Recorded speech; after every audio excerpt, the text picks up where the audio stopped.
right, everybody, welcome into the Couch Potato Sports Show. It is me, Sonny Clark, the hardest working man in sports radio, as we are here on our Sunday morning tradition that starts in 2 weeks. Week number 1 of the NFL, we switch gears, go to 9 a.m. Central Standard Time. Make sure you get on out there, as we will be covering all of the games on the NFL. Review what happens. By the way, Thursday game, I will try. I'm not going to promise. They call me the hardest working man in sports radio. It's because I work real hard, but I will try to do a Thursday deal. But I'm not promising it. We'll see what happens. I'll definitely do one for week 1. I do promise that. So I'll just do a quick brief look at the game, what I think I see, and everything else, and I'll put it out there for folks to see. But come Sunday morning, we are talking week number 1. That is, what is the date on that? I think it's the 7th. Let's find out. The 6th. On this, no, next button. Let's see here. It's on the, it's not this weekend. It's not next weekend. It's the week after. So on the 10th is when we started up, 9 a.m. to noon. Take you right up to kickoff. Sometimes we'll just hang out a little bit longer, depending on what we're talking about and everything else. So make sure you join us. Lots of fun on the Couch Potato Sports Show when we are covering the NFL, covering week by week. We want to thank our sponsors, as you see right up there. How about Melvin Bullitt, the only, well, I won't say the only, but the man that stopped the one and only Tom Brady. So, there you go. Yeah.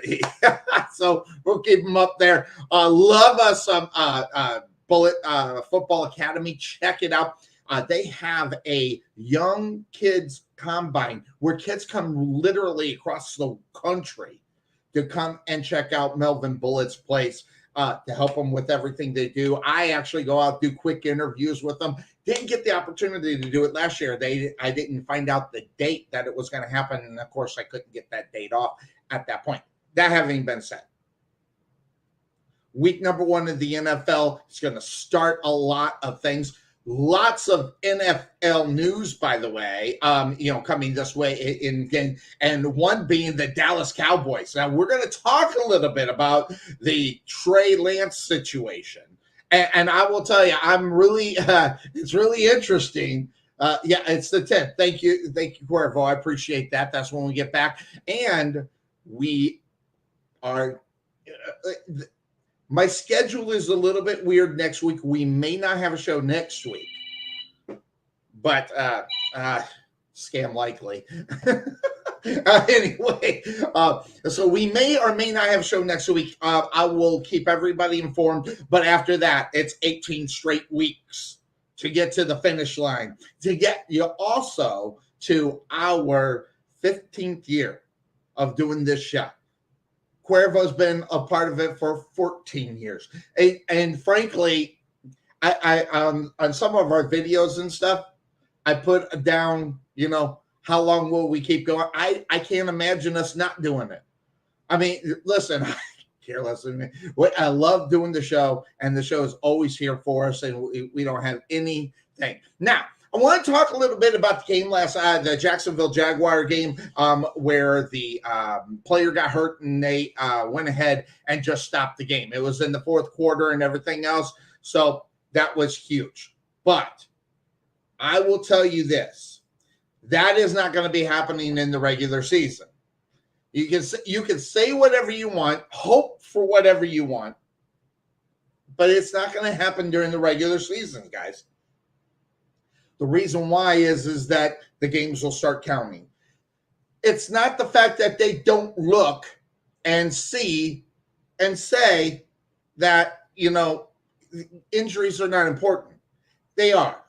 But on a meaningless game for like last night, that's fine. But I'm telling you, and people are saying they're going to start doing that. Guys, in the regular season, they're not. I know Trey Macca says you'll never know what's going to end up happening. I got news for you. During the regular season, this is not going to happen. These games count, they cost money, and it goes against the bottom line.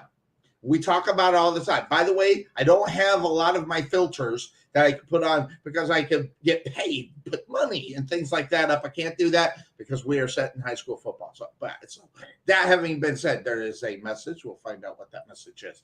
But I will say this, as we move forward, it's not the fact that those things are not incredibly important and don't affect players. They do. I'm not going to say here, but I'm telling you right now, when it comes down to the final and the brass knucks about it, the ones that are going to be making the decisions, the ones that are going to be making those decisions, that's going to be the NFL. That's going to be the Roger Goodell. That's going to be those guys. And those will not be happening. I'm just telling you right now, just knowing what I know about the NFL, knowing what I know about, certain players, teams, and, money. Now, I'm just going to say it, and it's going to make a lot of people mad. Okay? These guys put their lives on the line, no doubt, but they also get paid an awful lot of money to do so. Okay? And the NFL knows this. The teams know this. And you can't just restart a game later. You just can't. You might be able to give them a break, maybe 30 minutes, maybe how they figure this out. There's such an awareness, and I get the awareness that's going on in the NFL, but I'm telling you, they are not going to be stopping these games like they have done a couple of times here in the preseason. So, and just by the way, the coaches and everybody else, these are probably things. And listen, if I'm thinking it, I'm not the only one that's thinking it. People who get paid a lot more money. But if I'm thinking they've already had a protocol on this in the off season to get ready in case of something like this happening. Preseason, completely get it. But the NFL is not going to allow for these kind of things to where they're not going to play the game in the regular season. They might stop it. They might, but I'm telling you, you just can't go back to the next game or the next day. Just can't do it. So I will tell you this. As you move forward and as you're looking at the NFL and the awareness of these things, this was the right time to do it in the preseason, but they're not going to do it in the regular season. By the way, in case you joined us on Friday Night Lights kicked off right here on the Couch Montana Sports Show. Guys, let me tell you something. I was back in the booth. I was back home, honey. I was home. And what a great game against the Capo Cowboys. Not only that, I don't know if Coach will ever say it publicly, but the officials screwed the Capo or the Saxy Mustangs out of a game. They had that game won. They should have won by 14, maybe even 17. Let's see here. Yes, 14 by 18. They should have won by 18. There were a couple of them that were turned around.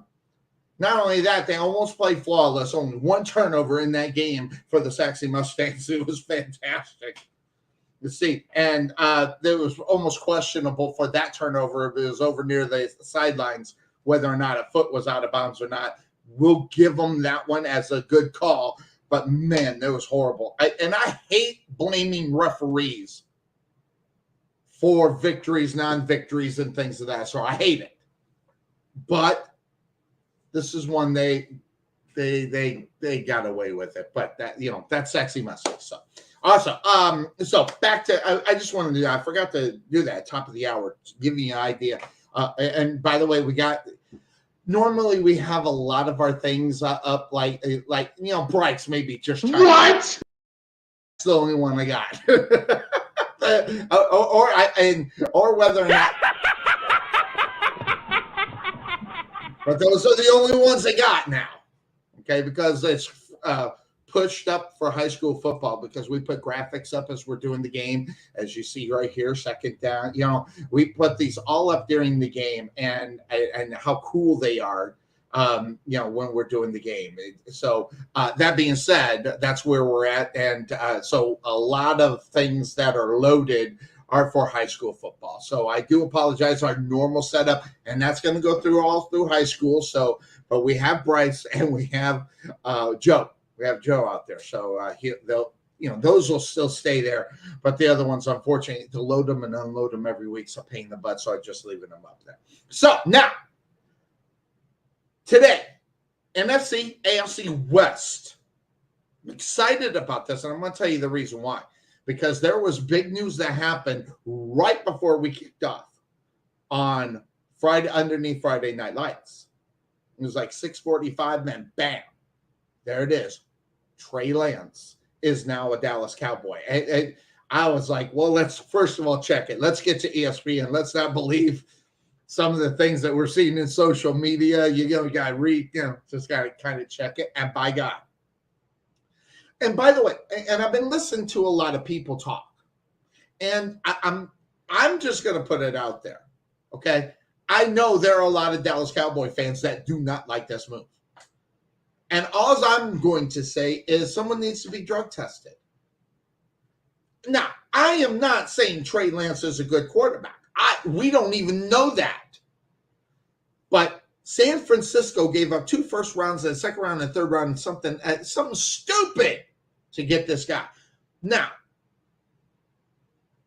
did they give up too much to get? Maybe, probably, yes. We don't know. But really, because when you go back and look at Trey Lance's career, there's not much time out on the football field to find out whether or not he knows this, gets it, can play it. He wasn't impressive. He got hurt the second week. He was named the starter. And frankly, there's a lot of we have some guys that are disingenuous in the NFL, and that doesn't exclude coaches. I'm going to put this up because this really kind of irked me a little bit. But Kyle Shanahan, okay, quote unquote, feels remorse for discussing Trey Lance's trade on Friday.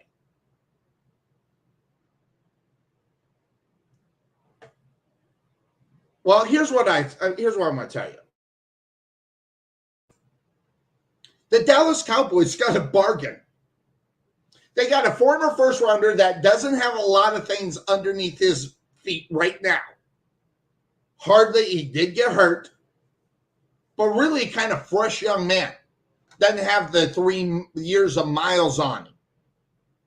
And if something does happen to Dak, don't you think he fits a little bit better?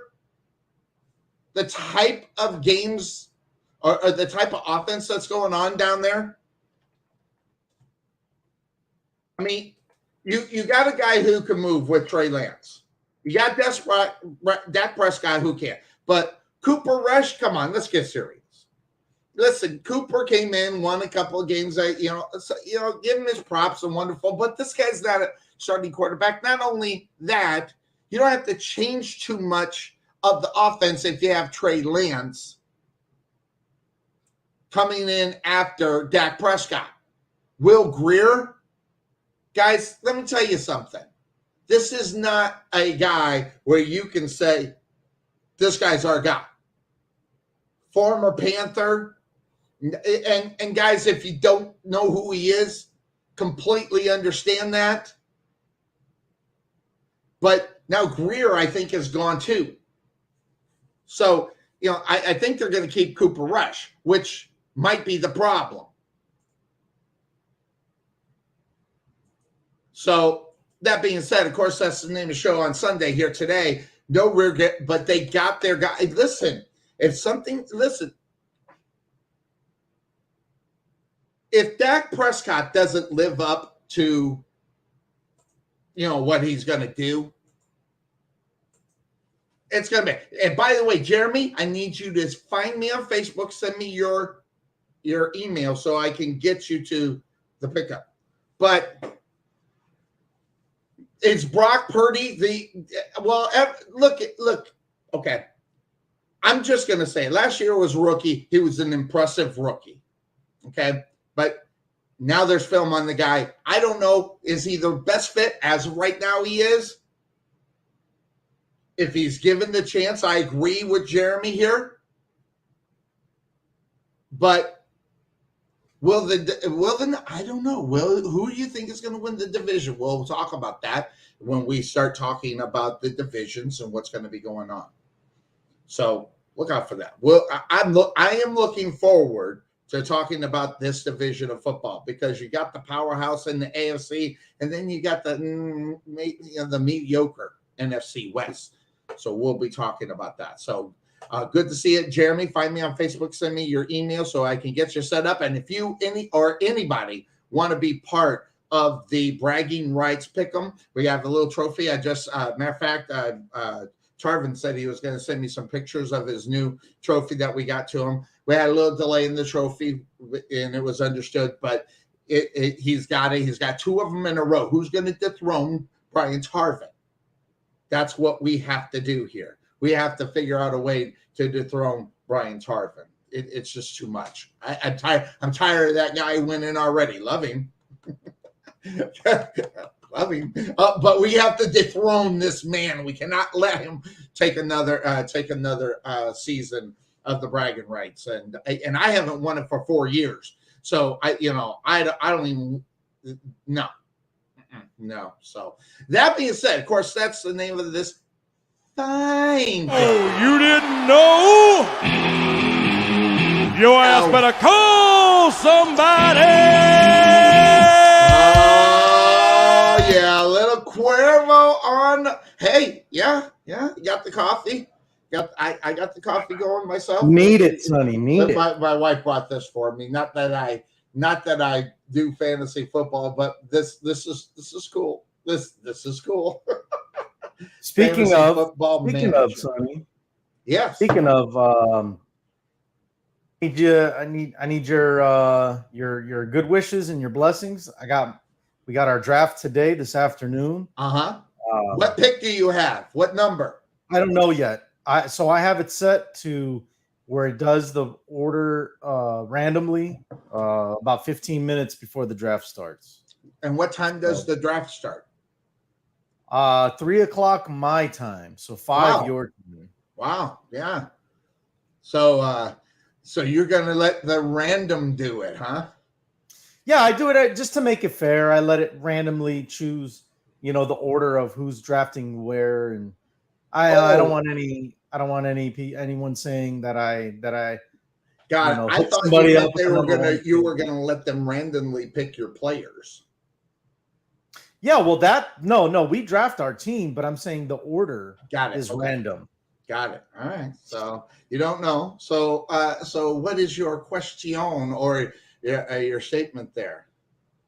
Oh no, I'm just saying that hopefully I draft the winning team this year, because I think I'm pretty sure I know where I've gone wrong over the past couple years, and I'm gonna make sure that I fix that, so that way I can win and I can keep the belt.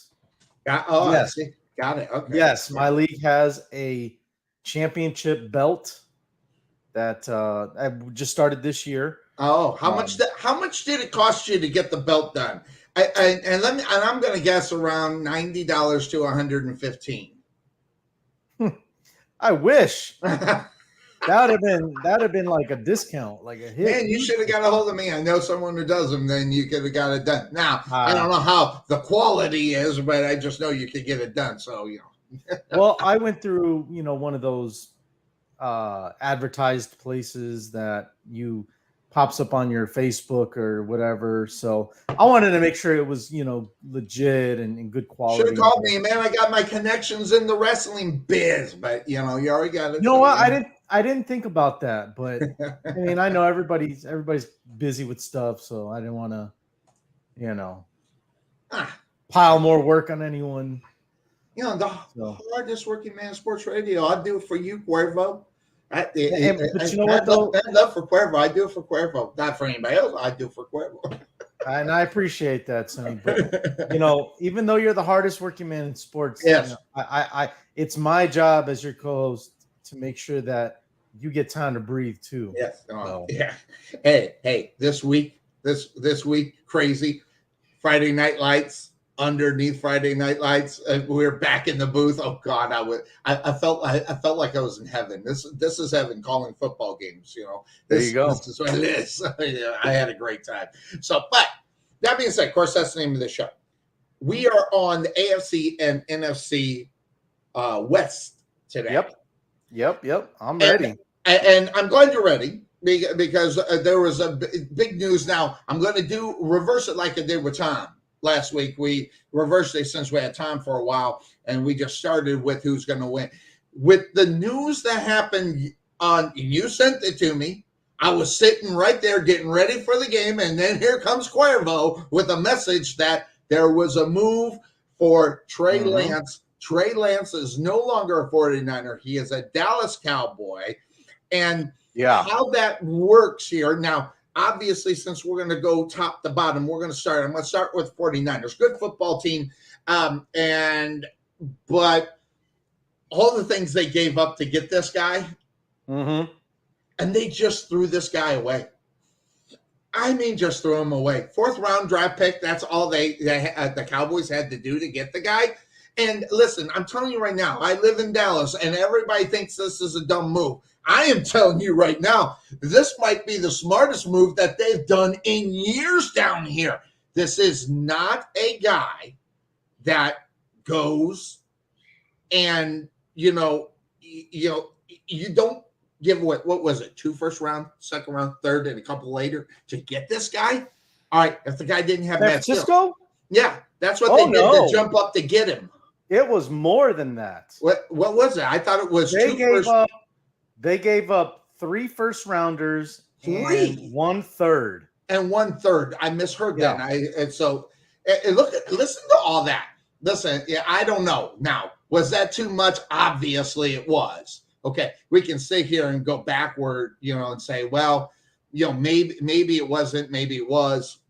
But I will tell you, it's really interesting of that. Oh, look, I just looked down into the green room. Now, don't get mad at me, Podfather. Okay, do not get mad at me. But we are on football now. So, and I unfortunately do not have your intro because I had to make room. I had to make room for our high school football. So everybody's intro except Cuervo's is gone. So until the end. So I do apologize. But how you doing? Good to see you. You're about ready to do your fantasy draft pick, I guess, right now. Yeah, I'm here in McKinney right now, getting ready to get set up. Are you at Barrow's Pizza?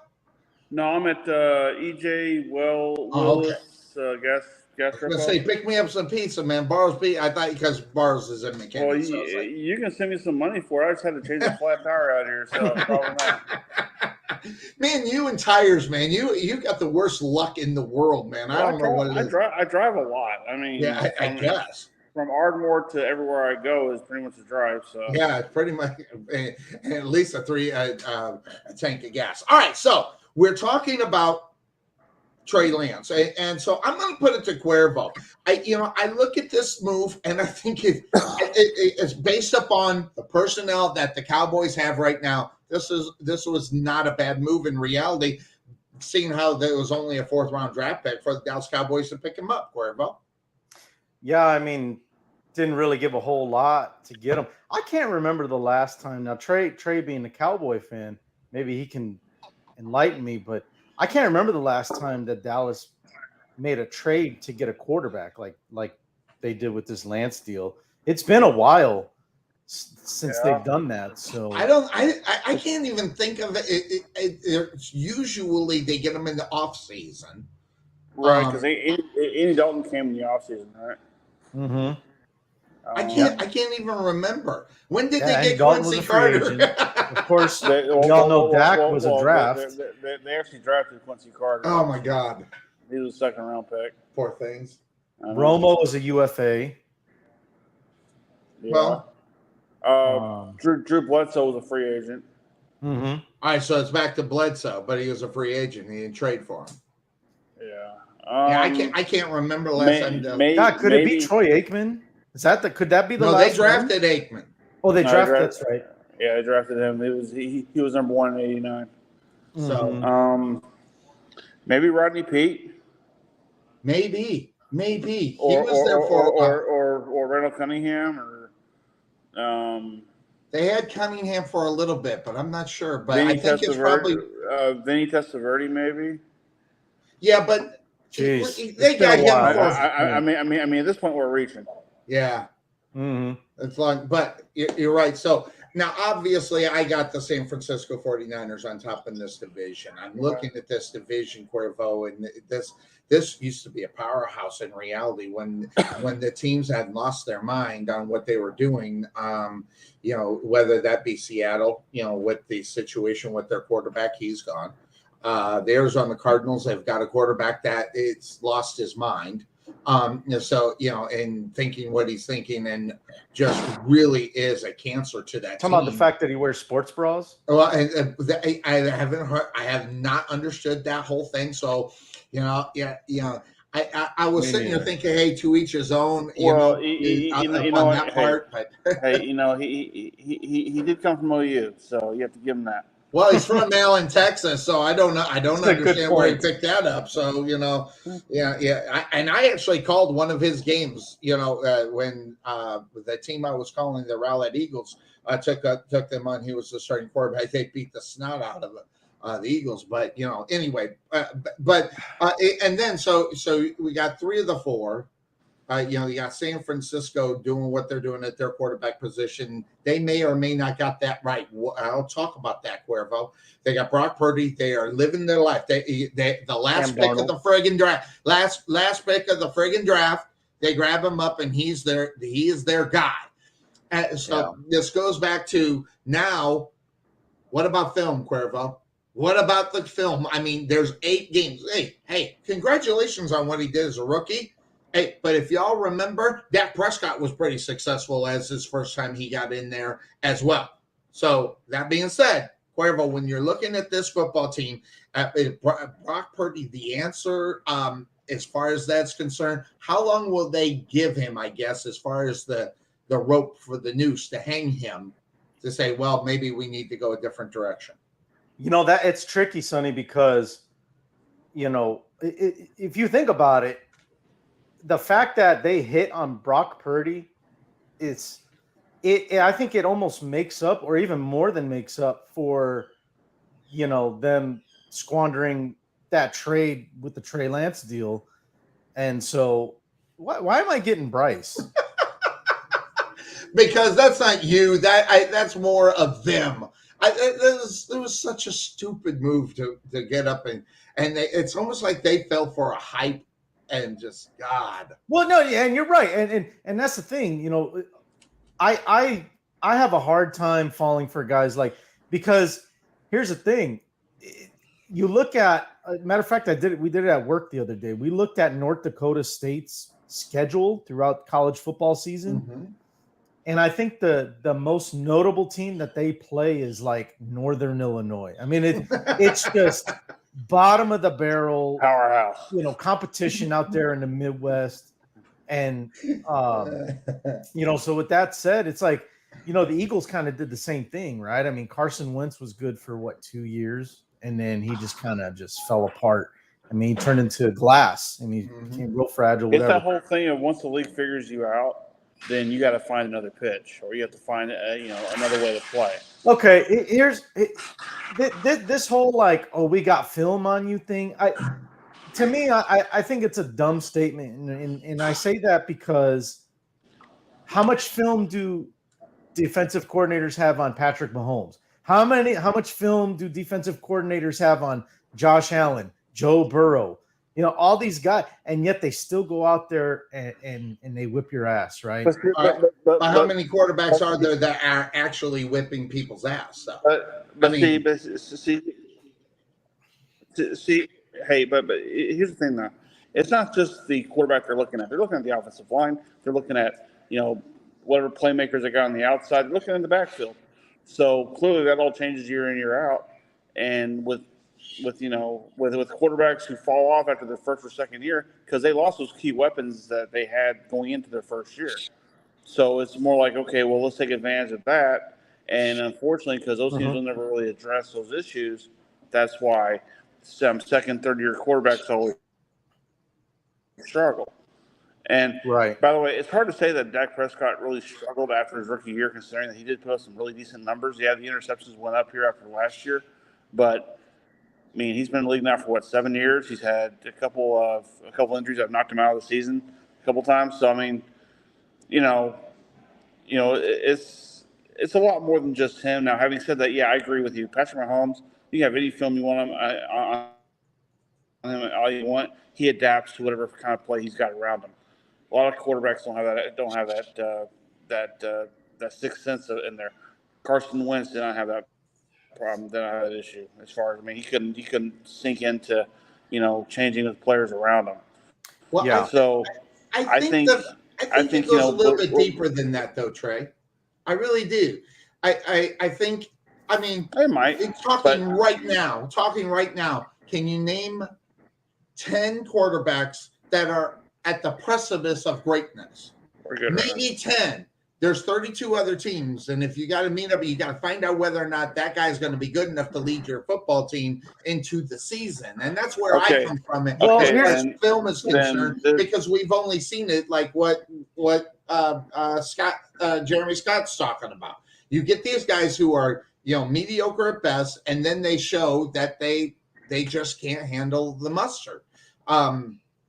And will Trey Lance be that guy? I don't know. I mean, but Brock Purdy's got 8 games up under. So, like you said, Trey, they'll look at Brock Purdy, definitely. They'll find out his tendencies. The tendencies because of what he has in front of him, how they're playing, and things of that sort. Now, Brock Purdy, I think, definitely gets the advantage because they have such a good football team. Everything around them is pretty damn good. And he doesn't have to be. He doesn't have to be Aaron Rodgers. He doesn't have to be Tom Brady. He doesn't have to be all these guys that are great, Patrick Mahomes. He just has to get the ball out there, and that's where coaching comes involved to play to what he can do to his potential. And well, if you remember the trade deadline, they also made the upgrade of getting Christian McCaffrey too. So I mean. Exactly. You already pretty stacked going into the whole thing. Then you bring in him as another weapon, and at that point, you gave Brock Purdy every reason to succeed. Mm-hmm. So unless injuries taking him out, so it's always the F factor, right? So I think at the end of the day, we'll see what he can do. I mean, once again, his first 8 games will be interesting because we saw what he did his last 8 games. Right. His first 8 games will be really interesting to see. I got the Niners doing, great things this year. So will he be enough? I don't know. I mean, once again, it's so hard to pick this so early in the season because, that none of them have been touched yet. None of them have been hit yet because of preseason being where it is. And, clearly, as we all know from our times of playing football, we had to grind and get out there beforehand to get used to the hitting, get used to the pounding, get used to the heat, get used to all that stuff. Now they don't. Now they have of course, high school players don't have a union to go to either. But the NFL does. The NFL does, and so now you placate to these athletes and say, okay, we're not going to do this, we're not going to do that. Okay, but then you get in there, and all of a sudden you see more injuries occur, more ACL issues, more hamstrings, more this, more that, and more people being carted off the field. And by the way, with them carting players off the field now, is that going to be just a requirement now that they're going to stop the games now when that happens? Or you missed my montage this morning about that. It's not. I mean, there's too much money involved in these games, and let's be honest, the NFL is about money. Now, granted, there are certain times that they had to do what they had to do. Was that move last year the right thing to do? It seemed like it was. But I'm telling you right now, they got a protocol right now as far as that is concerned, as far as the regular season is concerned, because those games are going to get played. Because that really could have threw a huge monkey wrench in what happened last year regarding the playoffs. I mean, so they are definitely had an off season to get that figured out. There's a protocol. We're not going to see it. These games in the preseason mean nothing. They don't give a rat, so they go ahead and close out the game, and that was the right thing to do for that game. come week 1, that's done. Hey, has anybody here seen that new Roku show, The Pick Is In? I have not seen it. It's on Roku. I have not watched it. Mm-mm. I have not watched it, but it's about what's his nose who got picked first, I think. Bryce Young? Yeah. I mean, it has with Jacksonville, Indianapolis, the Cowboys, and some other team in Carolina. So it gives you another in-depth look of the war room of the Dallas Cowboys, and what a shit show that turns out to be. Oh my God! Well, they've been a shit show for the last 25 to 30 years. What are you talking about? When Jerry Jones is looking over his grandson saying, "Who would you pick? Who would you pick? You got a player? Okay, let's do that." I mean, I'm like, he must have been drinking. That's all I say. But he just must have been drinking. But you know what though? Here's the thing. He's not worried about this Cowboy season. He's trying to put together a boxing event at AT&T Stadium. He's trying to work on the next monster truck rally that's going to hit AT&T Stadium. He's making money hand over fist outside of football.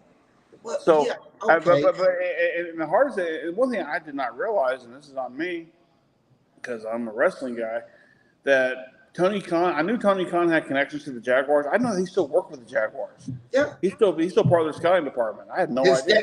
His dad is the owner of that football. Right. But I didn't know he was still actually a part of that. I did because they really highlighted him on the whole thing as well. And he had his Jacksonville Jaguars shirt along with AEW patches on both sides. So you kind of got the double endorsement there. But I really think. But, I mean, as a Cowboy fan, it is so hard to freak, especially when Jerry Jones says, hey, I want to put DeMarcus Ware in the Ring of Honor. Well, what about Jimmy Johnson? Well, not this year. Okay, well, we're running out of years. Yeah. And Jimmy or Jerry gonna die here soon. Well, I'll tell you exactly what's gonna happen. Jerry's gonna put Jimmy in, but it's gonna say Jimmy Johnson / Jerry Jones, Ring of Honor. I don't know. He would do something like that. Right? That's a Jerry move. That is a very move. Jerry thing to do. I mean, he won't give him the total credit he deserves because he got enough of that in the Hall of Fame, right? So he's like, well, I'm in the Hall of Fame. He's in the Hall of Fame. Okay. Well, Jerry, if I'm not mistaken, Jerry is the one that inducted him, did the speech before they put Jimmy in the Hall of Fame. So I thought that was all weird. They're all happy, and I thought that was another thing to try to get him does being on TV with Jerry. That's his thing, you know. And he'll try to say all the right things, although you can't understand a word he says. So I mean, that too. Yeah. So that being said, all right, think about this. All right, so we got Brock Purdy. He's the next big thing in San Francisco. They've got everything. They got the defensive line. They got the offensive line. They got Christian McCaffrey, who, you know, they say you don't pay running backs. Well, this is one that they're, you know, come the time when that renegotiation is, and I don't know when that is. That's going to be a topic of discussion. How much will Christian McCaffrey? He will not resign with the Niners. He will not resign with the Niners. Well, see, listen. The Niners aren't going to pay that kind of money. Hold on, wait. All right, so the 49ers are going to give up 3 first-round draft picks for Trey Lance? Come on. So it's just really all about John Lynch. I think this year is going to be really interesting for John Lynch as the GM because of that move. That has to obviously be a fail. And this whole thing was orchestrated by John Lynch there, Cuervo. John Lynch, I think he's got a short rope to hang himself with as well right now where this team goes. This team needs to be successful, I think, because that's going to leave a bad taste in your mouth. Not 1, not 2, but 3 first-round draft picks. Who could they have had on that football field at other positions outside the quarterback? You know, that's – well. It's funny you say that because I watched one of them videos, they call them shorts, like a minute long or so. Yeah, the minute long ones. Yeah. Because of that trade, the 49ers passed up the opportunity to get there's a couple names. And I'm trying to remember exactly which ones. One that sticks out though is Jalen Waddle.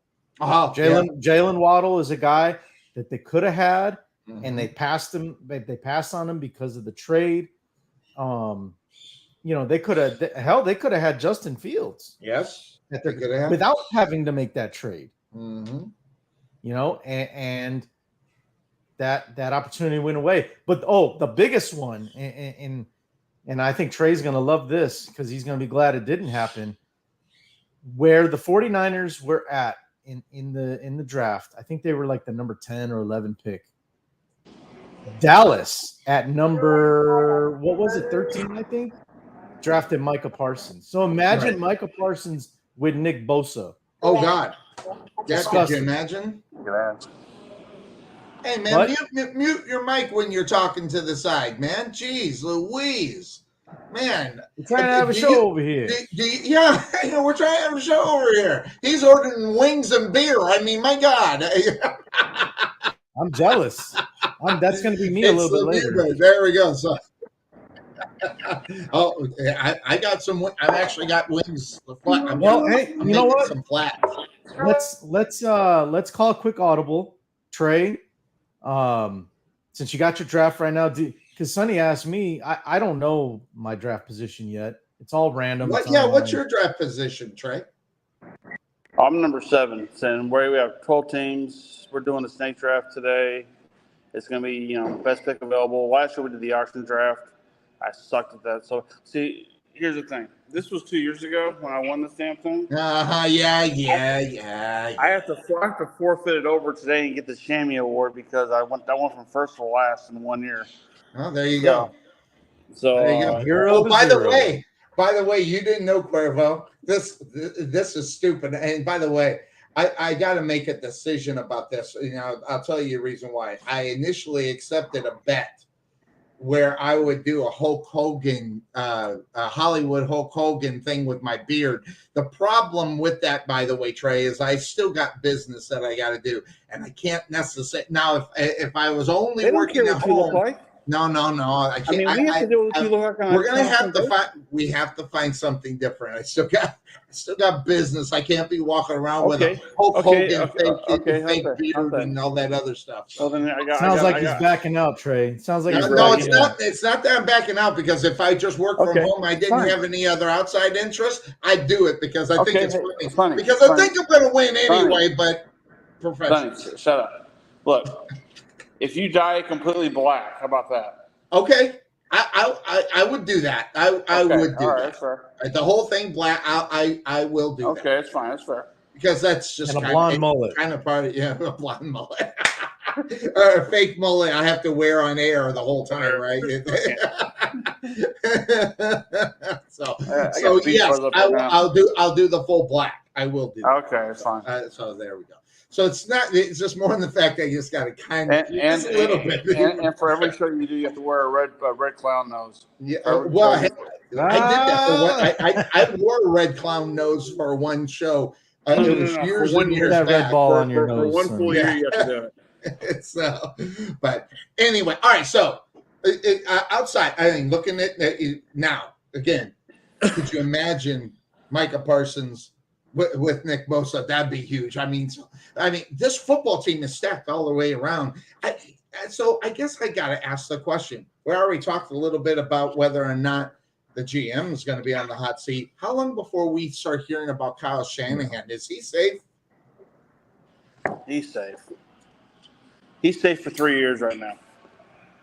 Yeah. I think he's got to be somewhat successful. I mean, how long has he been there? He's been there 4 years, right? He's been there 4 years. He's been to the championship game 3 out of 4 years. I think that's secured him another 3 years for sure. Mm-hmm. Yeah. So okay, but there's still pressure. They need to win because of how much they're obviously losing. But when you're the final 4 teams, the final 4 out of the entire league for 3 out of 4 years, that's pretty damn good. Yeah. I'd say you're good. Well, hold on. Jimmy Johnson got fired after winning the Super Bowl. So that's also because he has to deal with Jerry Jones. I mean, you call Shannon and deal with Jerry. They're a little bit. Well, I will give them that. The front office is a little bit more well in tune to what's going on. By the way, we're just talking about that, and you were talking about Jerry Jones. He's a marketing expert. There's no question. But that being said, Jerry Jones don't want to die without getting another Super Bowl. So it does matter to him. I'm telling you right now. And that, if I could real quick, that's what I find interesting about this whole thing. Because I don't know how much truth there is to it, but I can't remember if you or Trey said it, Sonny, but talking about he's more worried about monster truck rallies and boxing events and all that. And that's fine. I mean, he's a businessman. But correct me if I'm wrong. If you're a businessman, don't you also know that you gotta take care of your greatest asset, and that is that football team. There is no question about that he has. So with that being said,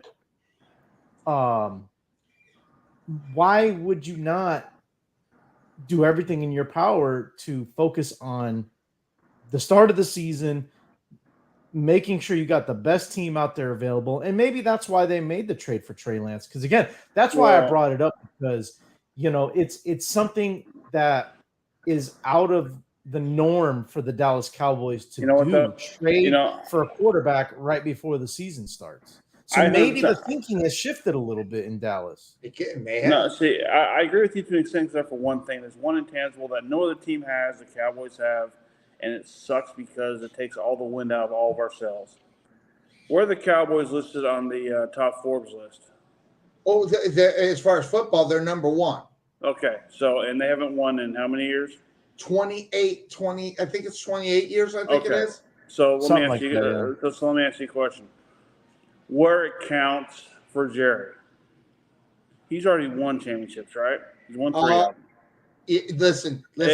I'm telling you, I'm going to cut you off. You're wrong, because that was not his team. That was a team he was not the one that created that. Sonny, I know. Okay, we all know. We're all aware. But in his mind, he owned the team because he did own the team. He was somewhat the general manager of the team. Him and Jimmy split that. He took the credit for it. He's got 3 rings out of the 4 times out of the 4 years that he was on top there. So here's the thing. It doesn't matter to him. Yeah, it matters because it's his football team. He wants to win a Super Bowl. Yeah, I get that. But in the grand scheme of things, how the Joneses all come together and how they all thrive and everything else, they're thriving on a 28-year losing streak. What? Really said, yeah, I know you what me all you want. I'm what you now, because I don't think you know who Jerry Jones is. Oh, I do know. You've been here longer than I have, and I still don't think you know who Jerry Jones is. I know Jerry Jones is so wrapped up in the fact that it wasn't all him. He took all the credit, don't get me wrong, but that's not satisfying enough for him, and that is the reason why. He wants to be the one that's the general manager. He wants the one that pulls the trigger on the big move. Look at all those stupid big moves that he made for people that didn't. No, I'm not done yet. It's my show. He is the one that pulled the trigger on all these guys that didn't do jack squat for him, and he has to make up for those stupid moves. That's why he has to do it, and that's why he wants to be the guy that gets them to the Super Bowl. So yet again, he can take all the credit, but more than that, feel like he was the one that did it. But he did win a Super Bowl with Barry Switzer. That's why that's the intangible about it. Yeah, he took Jimmy's team, but with Barry Switzer at the helm, and won a ring. That's his only claim to fame with this whole entire thing. Yeah, it was pretty embarrassing. Yeah, well, either way, hey, look, as fans, it pisses us off because we wanted more. We didn't get what we wanted, all right? And for 28 years, we have watched this team draft miserably for however many years. You're right. And then just go from year in, year out, 5-11, 5-11, 5-11. Then here comes Wade Phillips. We're 13-3, but we lose in the first round. I mean, we've had so many more misses and hits. So clearly, and when I'm sitting there watching that show on Roku, and I'm sitting there watching him look at his grandson and go, "Who'd you pick?" I mean, then clearly I know that he doesn't care. Okay, he doesn't give that much of a. He cares, but he doesn't care. There's too many different levels of caring for this entire team. Mm-hmm. He's got people in place who are thriving. Right. And they're all family related, by the way. So They're all thriving. They're all doing well. Uh-huh. So you keep riding that train, keep doing what you're doing, and guess what's going to happen? He's going to be fine. Now, would you like to get a ring? Yeah, he'd love to get another ring. Love to get it without Jimmy, without Jimmy's players. All that. Oh my God, this looks nice. But thank you. But by the way, guys. So yeah, I'm not interested in that. I sometimes I'm not even interested in your sports day. But yeah, but anyway, thanks for showing that. I'm having chicken flats after the show today. So there you go. But all right, so now let's back this up. I don't have the sound effect, but let's just back this up. Where we are as far as the NFC West, we got San Francisco on top. I don't think there's really too much of a big. Yeah, I got your picks. Yes. So so that leads us to the team that I think is going to come in second. And this is a horrible division of football. You got the Cardinals left over there to figure it out, Seattle, and then it's almost by default I got the Rams in second place. But the default comes in the fact that there's twofold. I think they got a better coaching staff. Oh, those eyes coming from Cuervo. so what? Yeah. What? Yes. Yeah, thank you, Bryce. Go ahead. No, I'm interested in knowing the reason why. Why? Coaching. I think they're just right now, as far as coaching is concerned, I think they're better. Listen, I am not falling for the Seattle Seahawks quarterback being the end all to give all in this division. And by the way, I'm at the point where I am done believing in their head coach. I mean, so I'm not falling for the quarterback, the next big thing. We already know that. I mean, I wasn't a fan of it last year. They just got lucky. And they say sometimes it's better to be lucky than good. But I think this year you're going to have to be good because depending on the situation, you still do have Matthew Stafford over there as far as the Rams are concerned. I think they also got an opportunity to maybe put together a little bit with Cooper Kupp, get that love relationship back going, and maybe their offense starts going. They do need some help defensively still, and that I think that's one of the things that stands out to me. But in this division of football, this is where I kind of look at it now. The eyes that almost fell out of your face, Cuervo, is it because I have the Rams in second place, or is there another team that you think might end up there in second place? Oh, yeah, I got the Arizona Cardinals finishing second. Yeah, I'm sure you do. I'm sure you do. What? Yeah, I'm drunk. I'm drunk right now, Sonny. I didn't. Yeah, there's.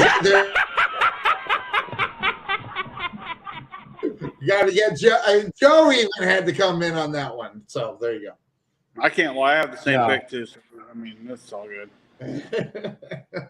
So what do you think? So are you thinking Seattle more in the second spot in this, or are you going right? Yeah, I'm thinking Seattle second. It's not even coach because I know you don't like Pete Carroll. It's obvious. I do not like Pete Carroll. I don't think he's a good coach.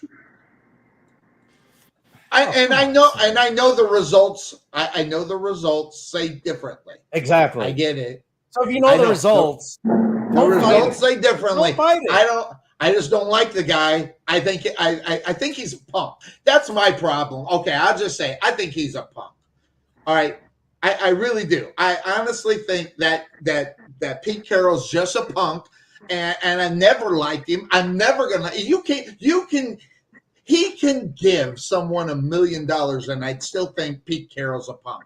So I look wait. I got unbelievable. We are being joined here. And by the way, just so that you know, Obi, I don't have anybody's opening except Cuervo because we're in high school football and I got loaded. Obi-Wan. It's Obi-Wan making his presence here on the Couch Potato Sports Show. Good to see you. So so my question would be to you, Obi, are you actually hiding or does your wife know that you're doing this? I am not. I'm in the office doing laundry. Oh, doing laundry. Yeah, doing But she probably hears me talking because I'm not a soft talker. I'm a loud. No, yeah, I'm a yeah. loud. So am I. So well, that's one thing we always had in common.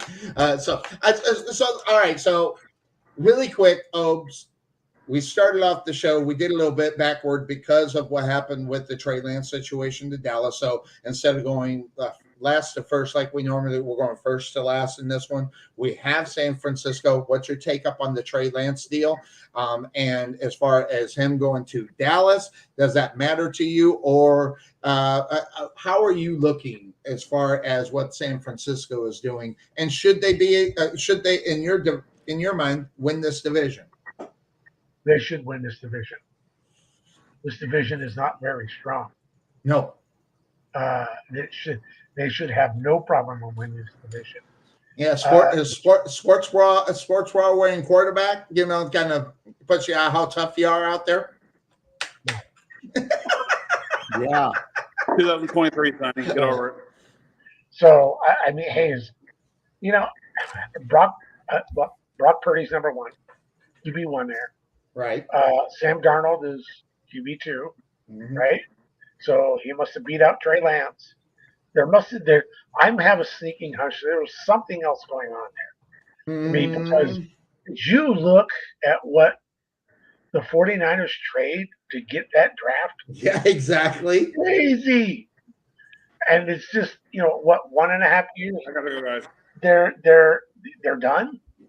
It's like, what in the world? His draft is starting. Oh, okay. Yeah, his draft is starting. Yeah, it was just surprising. But does this help Dallas? I don't know. Dallas is who Dallas is. Dak Prescott who Dak Prescott is. Well, and I think that's the point, Obi. It isn't more the fact that you get a guy that's kind of like Dak Prescott-ish behind you based upon his abilities and what he supposedly can do with the football. It's like, the Baltimore Ravens with Lamar Jackson turning to Cooper Kupp as the backup quarterback. You got to change the whole damn offense for Cooper Kupp, which Cooper Kupp is still here in Dallas. So Will Greer's gone. But that being said, you got the same type of guy, at least to back up your number one, and who's kind of like the same guy. I mean, who's the dude over in backing up Jackson? What's his name? Jacksonville or Lamar Jackson?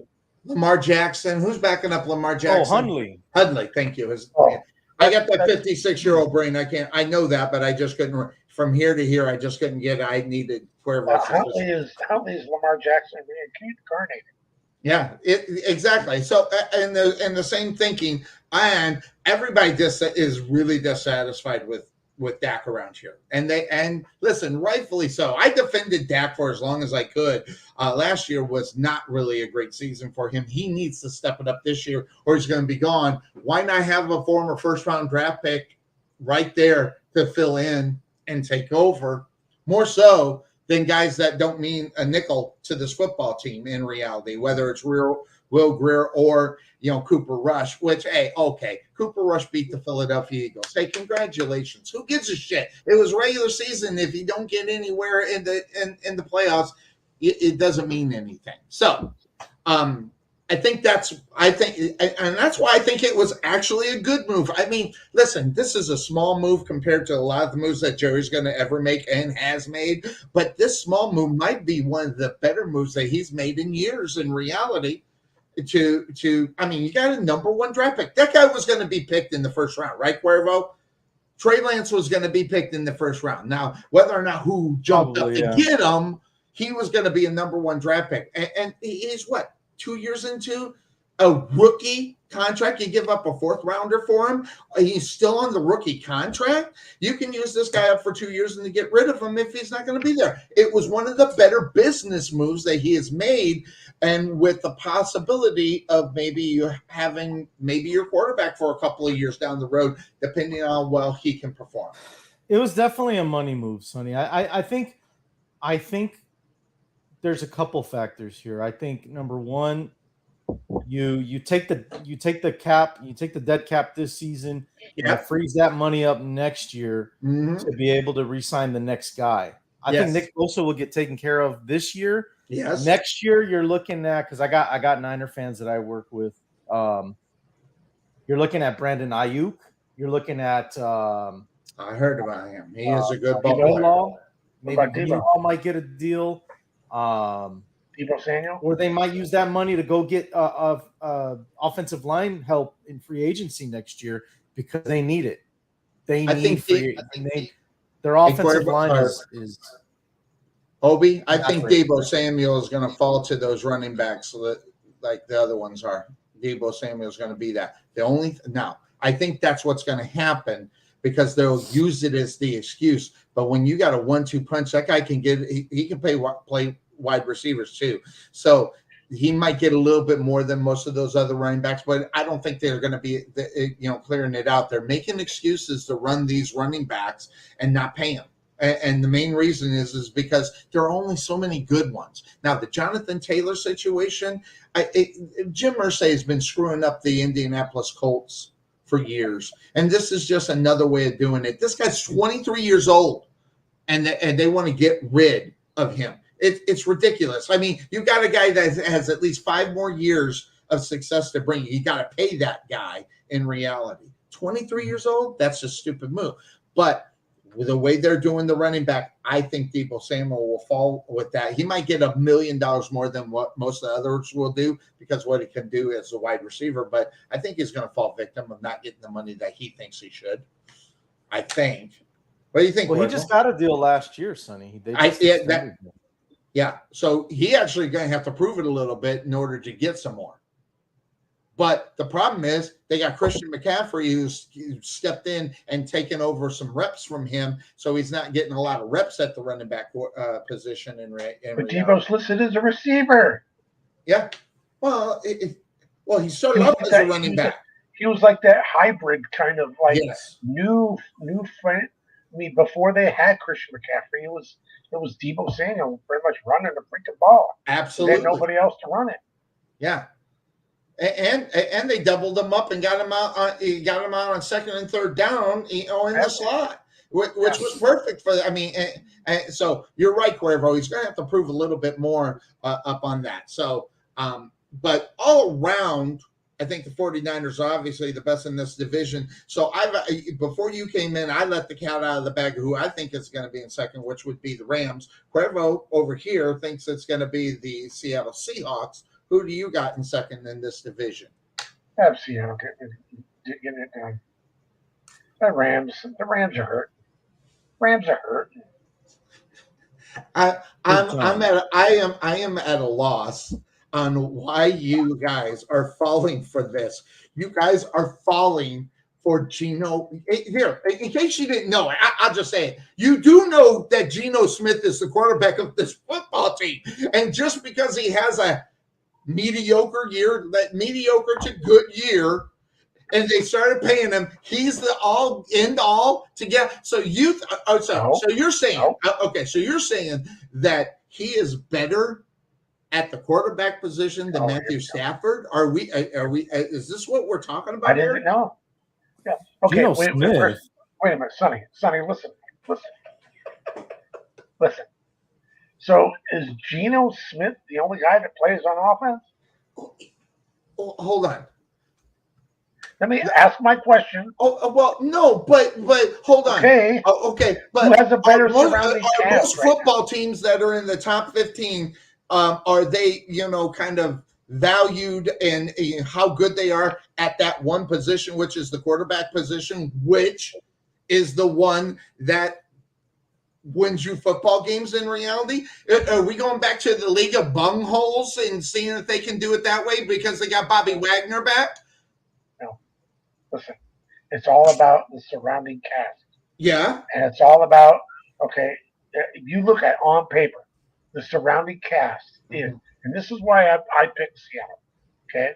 I looked at the surrounding cast. You look at on paper, the Rams have a better talented roster. But Here's the thing. Here comes the but. It's called, and it's been happening for the last 2 years. Okay. The injury bug. Yes. And the Rams 1 year.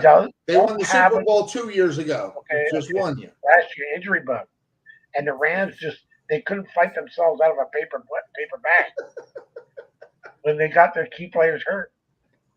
But you got Geno Smith right there. He's going to be the savior of that football team. Listen, Matthew Stafford, yes, he's been in the league a long time. Mhm. And yes, he's got the stats. But literally, you think about it, Matthew Stafford, Geno Smith. Matthew Stafford, Geno Smith. Matthew Stafford maybe is a little better than Geno. A little bit better than Geno? A little bit better. Sorry, even Joe can't even wait on that. Are you kidding? I'm okay. Self-proclaimed idiot. Okay, so Geno Smith can't carry Matthew Stafford's jock.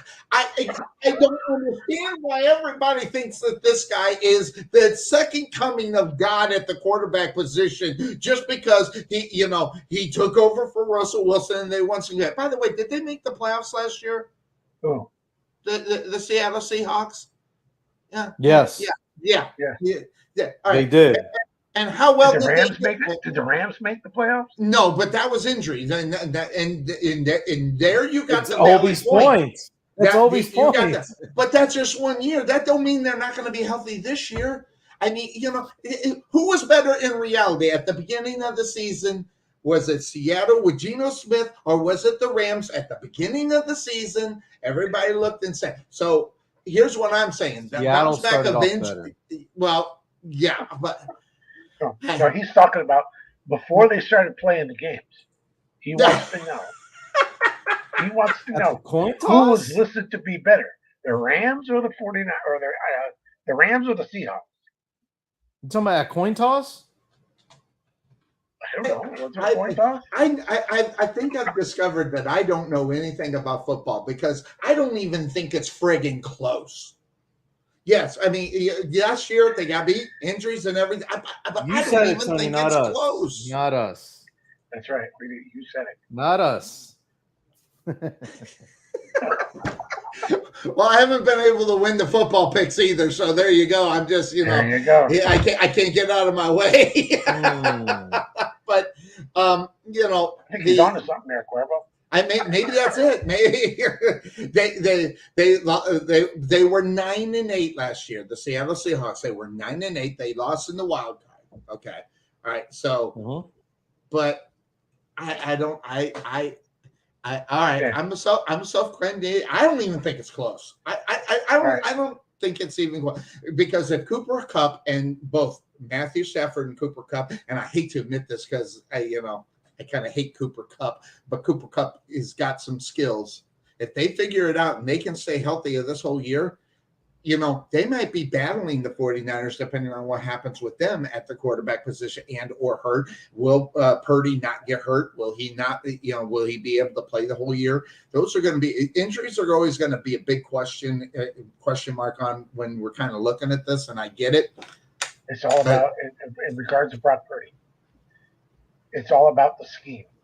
Right. And I think Shanahan is smart enough that he knows that Brock Purdy is not really a stand back in the pocket. I'm going to chuck it 50 yards down the freaking field. Mm-hmm. It's all about short passes and letting your receivers and running backs get the extra yards. That's their offense. And Christian McCaffrey, right? Right. That's their offense. So Brock Purdy is asked to come in. He might win you 1 or 2 games by luck. Right. But the scheme of that team is short passing game, great running backs. You have I'm not going to say all world, but very versatile player in Deebo Samuel. Right. You got Brandon Ayuk, which I think Brandon Ayuk is going to do better this year than he did last year. But let me ask you this: with Jonathan Taylor out there, should the Rams go after him? I'm sitting here going, you're foaming at the mouth. Let's get a little bit more help at the running back position. They can't go after Taylor, him. He's a stud. No? They can't because why? They're out of money? They're out of money and picks. They have no draft picks left. Nothing to give to him. Well, I don't know how much they're going to have to give to him. More so, like you said, it's going to be. It's kind of funny. I was watching someone and it made a lot of sense. Jonathan Taylor, they don't want to pay him the money that he wants, but if you're going to get him in the trade, you're going to have to make the same amount of picks and money to get him. So they're bitch slapping this guy all around here. They're that what is it called? A backhanded compliment. We're not going to pay you, but we want that amount for what we're not going to pay you. Yeah, that's what we want. Yeah. I mean, talking about having some control over a guy that's going to be, you said, but listen, so the question would be moving forward to the Rams. You got Rams, and you both probably have Rams in the third place. I think we got the sports bra wearing. I do. Yeah. And then way down there is the Arizona Cardinals. Yes. Way. Probably going to get top 3 pick. Arizona Cardinals might be lucky to win 4 games. I can't see where they're going. Mm-hmm. I mean, the Arizona Cardinals, listen, at one point, before they went ahead and picked this dude up, they were, even with a mediocre quarterback, they had a good football team. I mean, really, if you look at it, they've always kind of had a solid defense, but then they bring in this guy. And in Arizona, and the crybaby sports world wearing quarterback, it's so much so I don't even want to say his name. It's kind of pathetic, where this team where they had the quality. Listen, this football team was playing in the Super Bowl against the Pittsburgh Steelers not very long ago. Okay, all right, and they were kind of building a little bit. That was a long time ago. What, 6-7 years ago? A long time ago. 6-7 years ago. Longer than that. Has it been longer like 15, than that? Sonny. Jeez. It was like 14 years ago. Jeez, how old is your brain there, buddy? Well, dude, I'm telling you right now, this thing has got a lot of concussion working on it. That was 2009. What, 2000? Oh, really? Was it 2009? Yes. So that's 13, 14 years ago. Damn.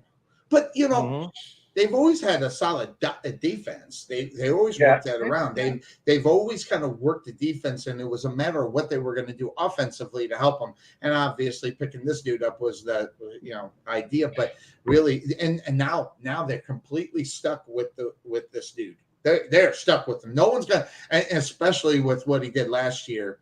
There's no way anybody's going to go grab them up. They're stuck with this dude. And so what do the Arizona Cardinals do this year to try to get out of the basement? And I don't see what the moves. There's no moves out there that are being made. They traded away the wide receiver goes away. Let's talk about how drunk their GM was this past week. Can we talk about that for a minute? Say that again. They traded away their safety that they drafted in the first round, and they traded him away and got a seventh round pick. Yeah, I did not hear this. It was Isaiah Simmons, right? Oh, really? They let him go? Yes. They traded him away for, I think, a fifth. I think they got a seventh round draft pick. 7th round draft pick.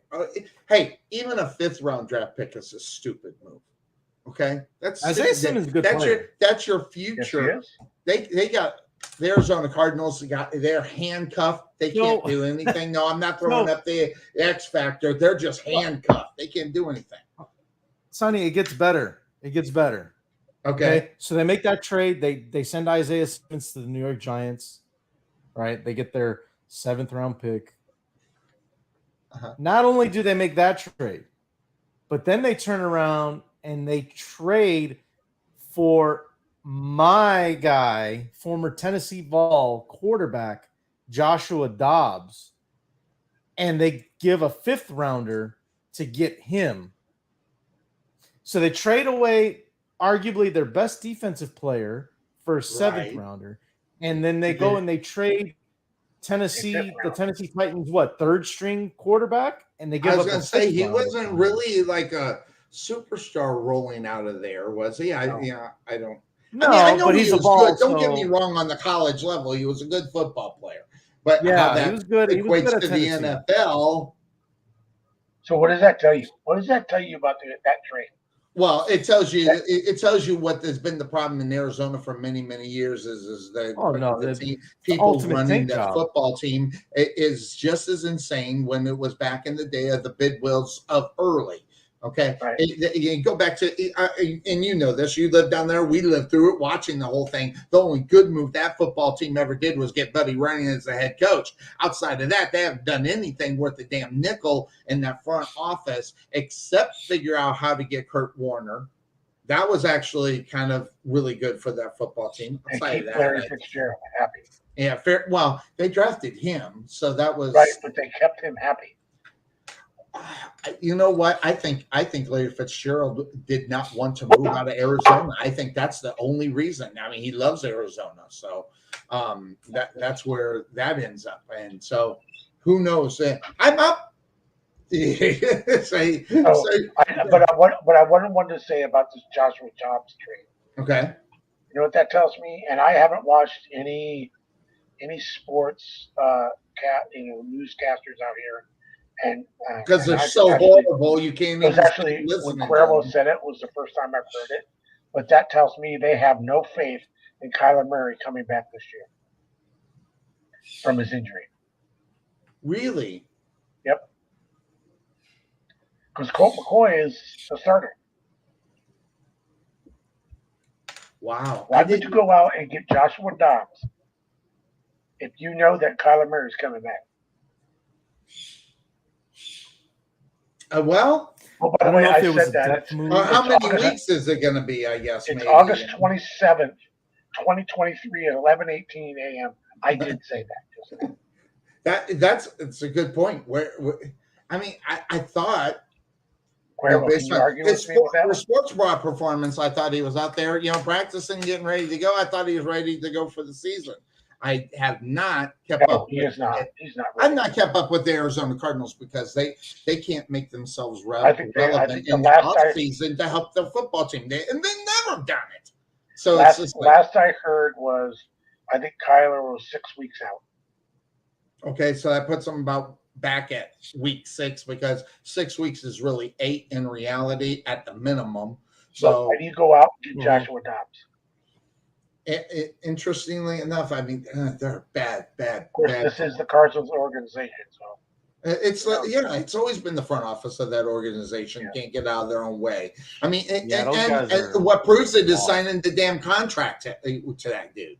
I mean, that's a handcuff you'll never be able to get out of. There's no tricks to get out of that damn thing. So they're stuck with that. So a little bit different. Thinking I've got Rams in second place. You got Seattle. Both of you two got Seattle. I don't know football. I guess. Hey, you're allowed to hear because I don't even see the reason why I say I don't think I know football. I don't even think it's close. Now, granted, I have a bias. I hate Pete Carroll. I've always hated Pete Carroll, and I hated the League of Bungholes. So I'm not a Seattle Seahawks fan per se. I'm a Bobby Wagner fan because that guy's a stud, and that was a good move. But you get him back, 3 years later, or 2 years later, and so he's just that much older.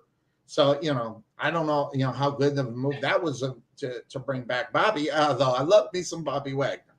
So will be interesting to see how that is. Because go ahead, Cuervo. Oh no, you go ahead and finish something. I got something for the NFC West. Something special. Well, no, that's where I was headed. Because I think we kind of talked this one to death. I mean, which is what do you got, Cuervo? So well, I got. I'm glad Obi's here too because I want to know. He give me a sanity check here. I have. It's kind of a conspiracy, but we're gonna slap the table, Sonny. NFC West style. Oh man, I wish I. It's okay. I have my conspiracy. Here's what my NFC West slap the table is for this season. Now there is a I don't know if disclosure is the right word, but it's one of those. This is going to happen if that happens. So if one thing happens, then the other thing will happen. All right. So here's my slap the table, guys. Tell me if you think I'm crazy. If Brock Purdy has a good and healthy season, he will hold out next offseason for a new contract. Well, that would have to be an extension because he's under that rookie contract thing going on. That would be, if he has a good year, that would be 2 years. So you're saying if he has a good 2 years, does he hold out to get the extension?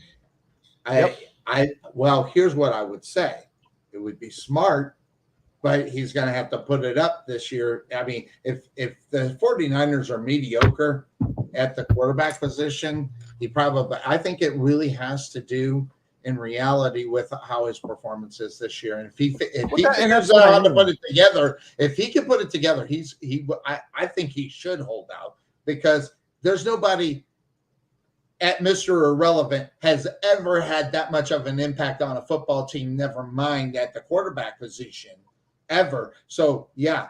So the question is what kind of guy is he? Is he a guy that's going to look out for number one, or is he going to look out for the team? And then, we'll discuss it next year. Then he gets the possibility of getting hurt and not getting paid. I agree with you, Cuervo. I think there's some, that might be a slap the table. I don't know. What do you think, Obi? What do you think about that? It's unfair for me to answer this question because I know the kid personally. I know his family. Yeah. No, he's not going to do that. I didn't see. He's too everything much about Brock Purdy tells me down to earth kid. But he's not going to do it unless he has that agent in his ear, and his agent's got his ear, and it's got his little back pocket, and it's got his little wallet. That's the only way this is going to happen. That's why I'm saying, Obi, that I think it happens only if, number one, he obviously performs well, gets him back in deep in the playoffs, but he's got to stay healthy too. It's not, I played four games, I got hurt, came back 4 games later, did all right. I mean, you hold out for an extension, don't hold your breath. But I think if he stays healthy, he's consistent all year, he wins, 12, 13 games, he has a great year, maybe Pro Bowl type year.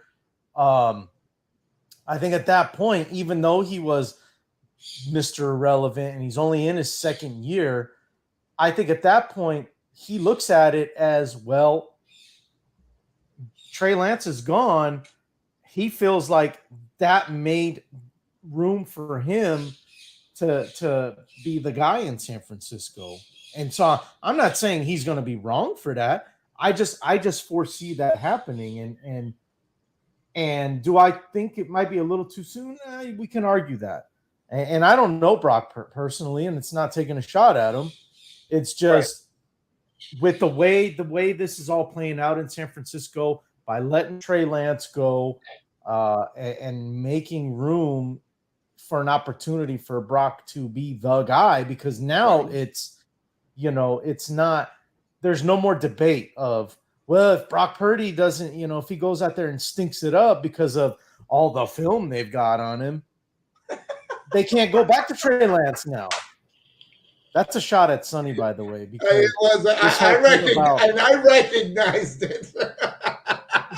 Oh, right before you came on, Obi, it's something just kind of dawned on me where it's kind of like, well, now that they got film on him, well, teams have had film on Patrick Mahomes and Josh Allen for years now, and they still go out there and whip your ass every week in and week out.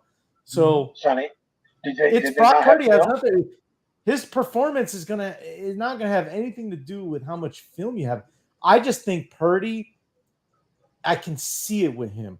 He's got that it factor. That it factor.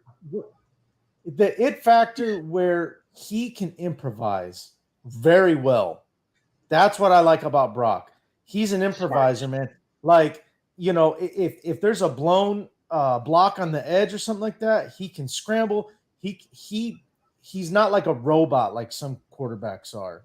you got some quarterbacks, they're in the pocket and they're like robots, and not just necessarily they stay still, but it just, I don't know. There's something about Brockman. I can see it with him. He can move around and he just makes plays. He's almost like a smaller Ben Roethlisberger.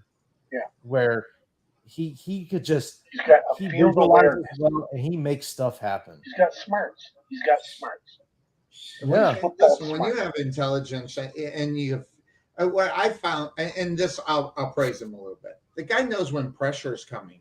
Just needs to take off a little bit faster, or you wouldn't have got hurt. I mean, so he felt it coming. He has to react to it a little bit, but he feels pressure around him, and he like knows when he had. And there's something to be said about a guy who can remain in the pocket and not cop out to the run. He doesn't seem to do that like a lot of quarterbacks do. They're like, "Oh, I'm taking off right away."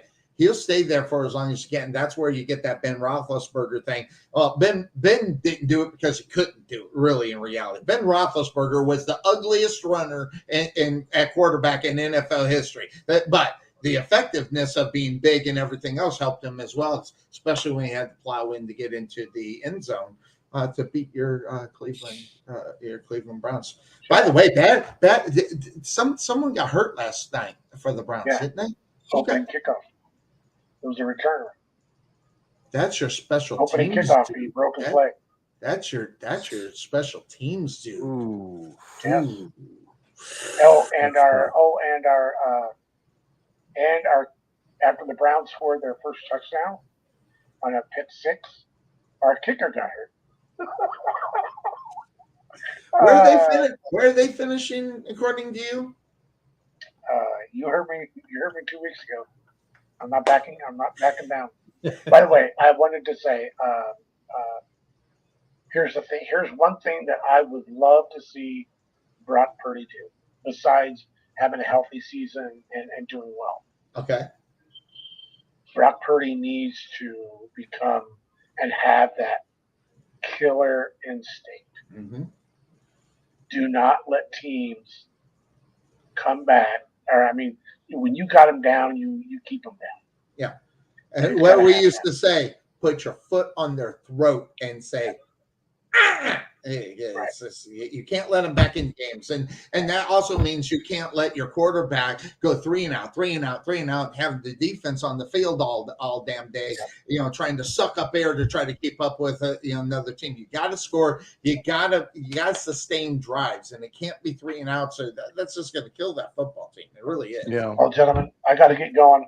I just want to pop in and say hey. Yeah. Chat a little bit. She brought you coffee and a little note that says, "Get your ass off of the." Mr. Cuervo. Mr. Cuervo, I'll be in San Diego next weekend. Ooh. Next weekend. Yes. I will not be in San Diego next weekend. What is your problem? Do you not like me? He's kind of a retired military guy, so he never stays in one place on the weekends. That's the reason why I told him, let me make your picks in case you can't get internet connection. You can call though. I can make your picks for you. That's what we're into last year. I fly in Thursday morning, and I'm leaving Tuesday morning. What are you doing out there? If I did. Well, it's Labor Day weekend.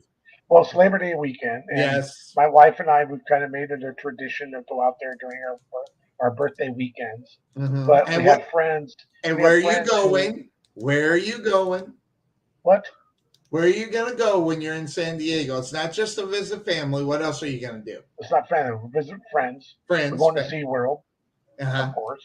Yes. And they actually, that weekend, SeaWorld has a craft beer festival. So we go to that. So here's the thing, Jim. You just so that you know, because I know this because I've been to San Diego. You can't go swimming with the dolphins if you're going to drink, so you're not allowed. Okay. I swam with the dolphins. So if you don't drink, go swim with the dolphins. That's all I'll just say. And if you don't do it, great. Have your wife go swim with the dolphins. My daughter's done it. It's going to be the best experience in their life. I'm just telling you. Anyway, Cuervo, one of these days when I'm in town, we got to. Well, where are you going, Cuervo? Where the hell are you going? I'll get to that in a minute, Sonny. The last time you were in San Diego, I remember we had messaged each other. Yeah.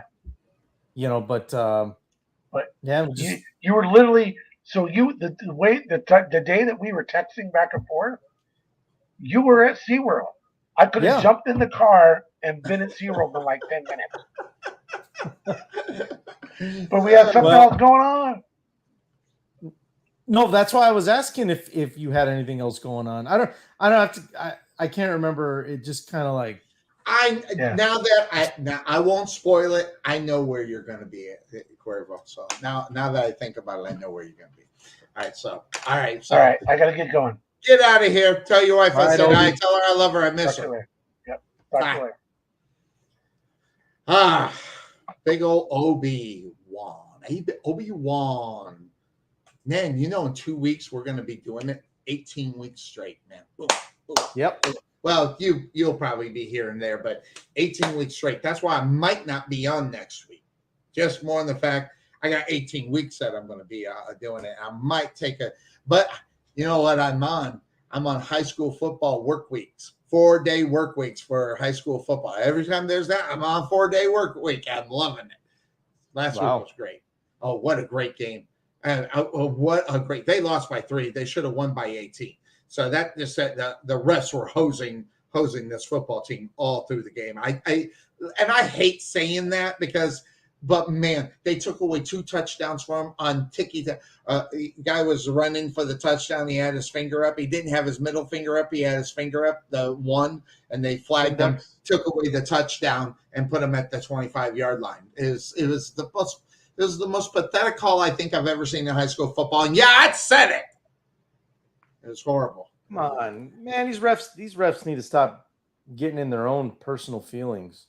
Exactly. Thinking it's about them or got the payoff. Yeah, I just said that too. Because there's no way. Listen, the better football team. Listen, I'll give credit where credit is due, and I'll slap the Saxon Mustangs around saying, hey, that was pretty stupid. They won that football game Friday night. It was taken away by the referees. In fact, I was talking to Coach about that, and I said, I know you'll never admit it publicly, but they took you out of that game in reality. And but yeah, he won't answer me back on that. I was to check and see if he answered, but he didn't answer me back. He won't do it publicly, but I'm sure he was thinking it. But high school football, man. Oh man, this is what life's about, man. It's football. It's football season, Cuervo. I'm telling you right now. Yes, sir. We got 20 more weeks. I'm loving it. So that being and said, that's not including playoffs. That's not including exactly. That's just to get the regular season. And at the end of the Super Bowl, 15 years on the Couch Potato Sports Show. So, you 14. God, Jesus. Mm-hmm. By the way, I sent you some patches. I have not seen any of them on any of your sportswear. You're hurting my feelings, man. It's coming. It's coming. Yeah. I got the Coca-Cola the Coca-Cola bear. I love him, but I get very easy, I got a bunch of these, so if you want more, let me know. I'll send them to you in a minute. I will. I'll let you know. So anyway, all right. So that takes us to the AFC West. It's a very interesting division. This one we will start in last place because this one was hard. I mean, when just based upon what people are talking about, based upon the quote unquote potential of a football team where they're going to be, this one was a tough one. Now would probably have the same one in first place within this, but 2, 3, 4, this one's tough. Looking at you can make an argument for any order between 2, 3, and 4. I fully agree with you. So that being said, of course, that's the name of the show. I think there were some moves that would have had my team in 4th place stay there if they didn't do something really well. And then another team, they did a couple of things well, and then they did something really good. So that leads me to the team that I have last in this division. It was one. It's one of the toughest, but I can't get out of the Raiders being last in this division. I mean, I've been trying to find a way to look at this football team. They get rid of their quarterback. All right, so no more Derek Carr. However, and I don't know how much longer there's a Jimmy Garoppolo story going on. In reality, is what his health is going to be compared to how much they'll end up giving him if they decide just to ship him out of there. So it's a great big story. I want to see, and I got some mad love for Jimmy Garoppolo, but outside of Jimmy, I outside of Jimmy Garoppolo, Cuervo, I can't find anything about the Raiders that I'm really excited about, except on their defensive line. I love me some Crosby, but Crosby's not the only guy that can do anything. They need help everywhere else. In reality, when you got one superstar on one side, depending on what you think about Jimmy Garoppolo being the superstar. But I can't get out of the way of the Raiders being last in this division. I don't know. What do you think about the Raiders? And then you'll tell me where you're going to put them. But what do you think about the Raiders this year and compared to last year? Obviously getting rid of Derek Carr. They get Jimmy Garoppolo. Where are they at? Yeah, I mean, I think they do take a step back. It's not because I'm a Jimmy hater or I don't believe in Jimmy or anything like that. I just think, new quarterback, there's an adjustment period. Jimmy's got to learn a new playbook. He's got to learn, new offense, language, all that stuff that goes into being a quarterback on a new football team. Okay. Mm-hmm. Tom Brady's the exception, right? He went to Tampa Bay, won the Super Bowl his first year. He's the exception. Okay. Let's not compare Brady to Garoppolo again. But no. Listen, it's only place where Jimmy Garoppolo is better than Tom Brady is 100 times better looking.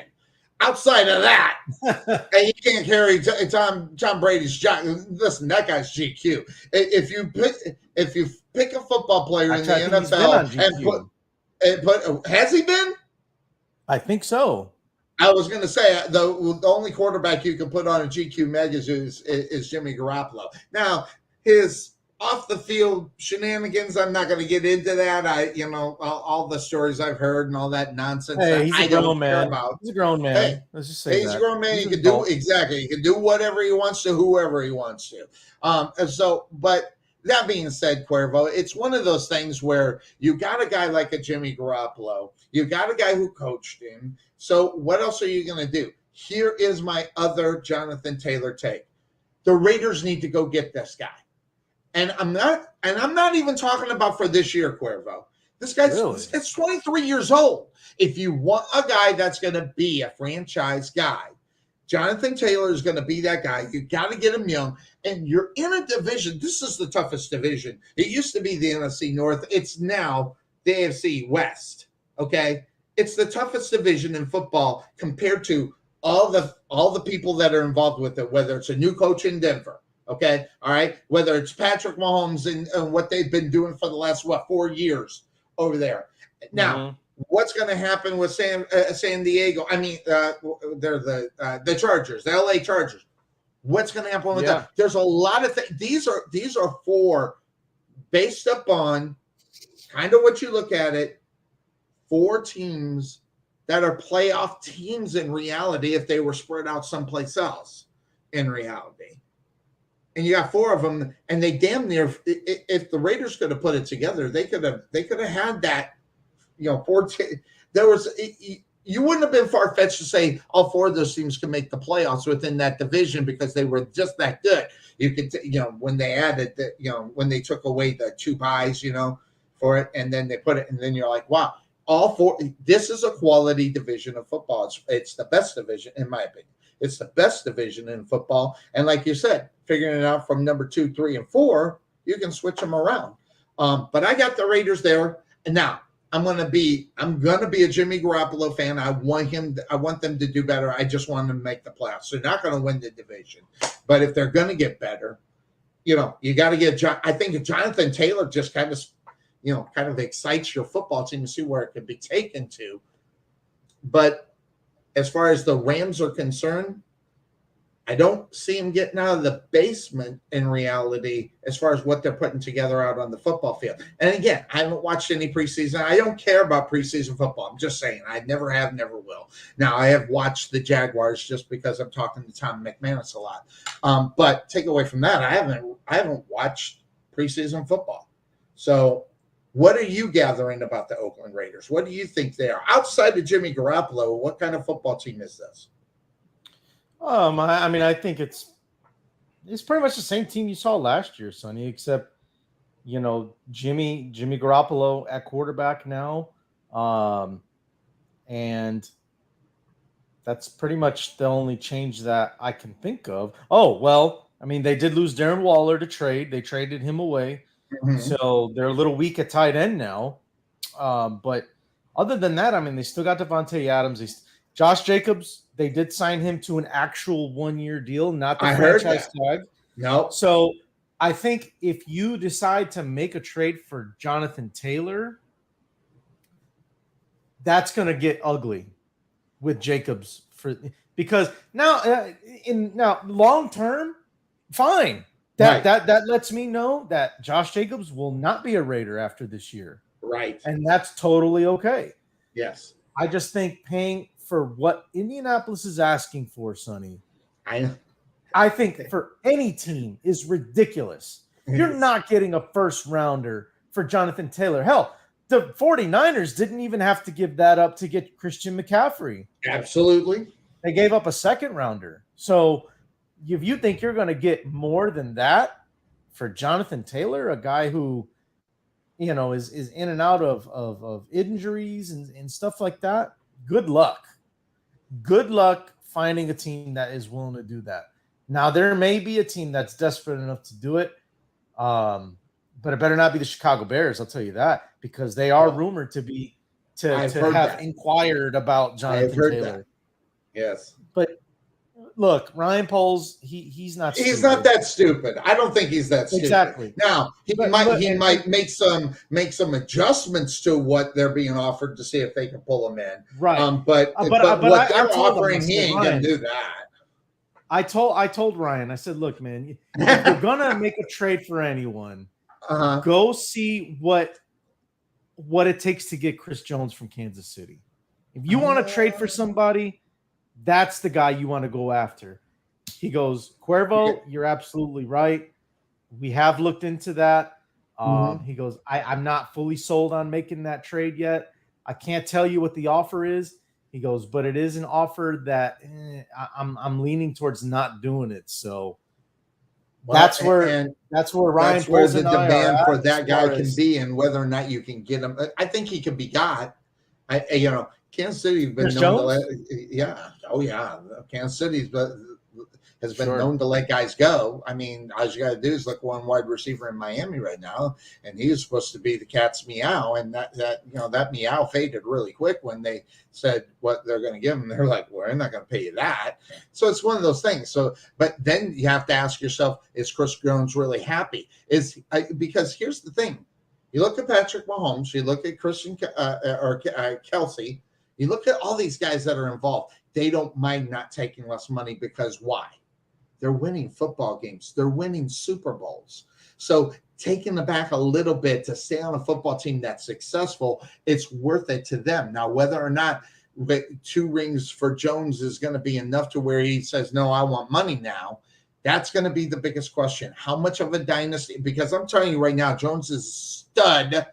He is a stud, and he's worth the money that he might be demanding in reality. But whether or not Kansas City will sign him to that deal is going to be the question, and decide, well, you can go ahead and go make your money there. We'll win here, and we'll fill your spot. Now, if you lose Chris Jones, what are you going to do? You're going to have to find someone that can at least do 3/4 of what that guy did, and that's hard to find in the NFL as well. Well, and they may have to look for that in the draft next year. Could be. I don't have a big board in front of me, so I can't tell you who that guy is potentially. But what I can say is that if they make that trade, they'll have the draft capital to go out there and find them a stud rookie in the first round and replace Chris Jones, long-term replacement. Absolutely. You know, they did draft our Karloftis, I think is his name. Was it last year? So I don't know if they're looking at it, okay, well that could be the guy that can step in and fill in those shoes eventually. Right. He had a decent rookie year last year for Kansas City, so maybe they see something in him that they're like, we can afford to let Chris Jones go and we'll be all right on the defensive line. And you know, I mean, if that's the case, then by all means, trade him. You know, I mean that's the way it goes now. You know, Yep. So he's got two rings now, so he might be looking for money now. Sure, I think in his mind he's proven his worth, and now he's going to go out there and get it. So, and he's well within his right. Sonny, he's been one of the top 3 defensive linemen in the game the last 5 years. Yeah, he doesn't get talked about as much as Aaron Donald and Crosby and all those guys. So he flies under the radar. Everything that he shadows everybody. Patrick Mahomes and Travis Kelce shadows everything on that football team, where you don't have to don't even know who Chris Jones is. Well, and not to mention his peers, like I said, you know, Aaron Donald, Max Crosby, Nick Bosa, you know, all the Javon Hargrave even got a huge payday with the 49ers. So all these guys that kind of are the bigger names.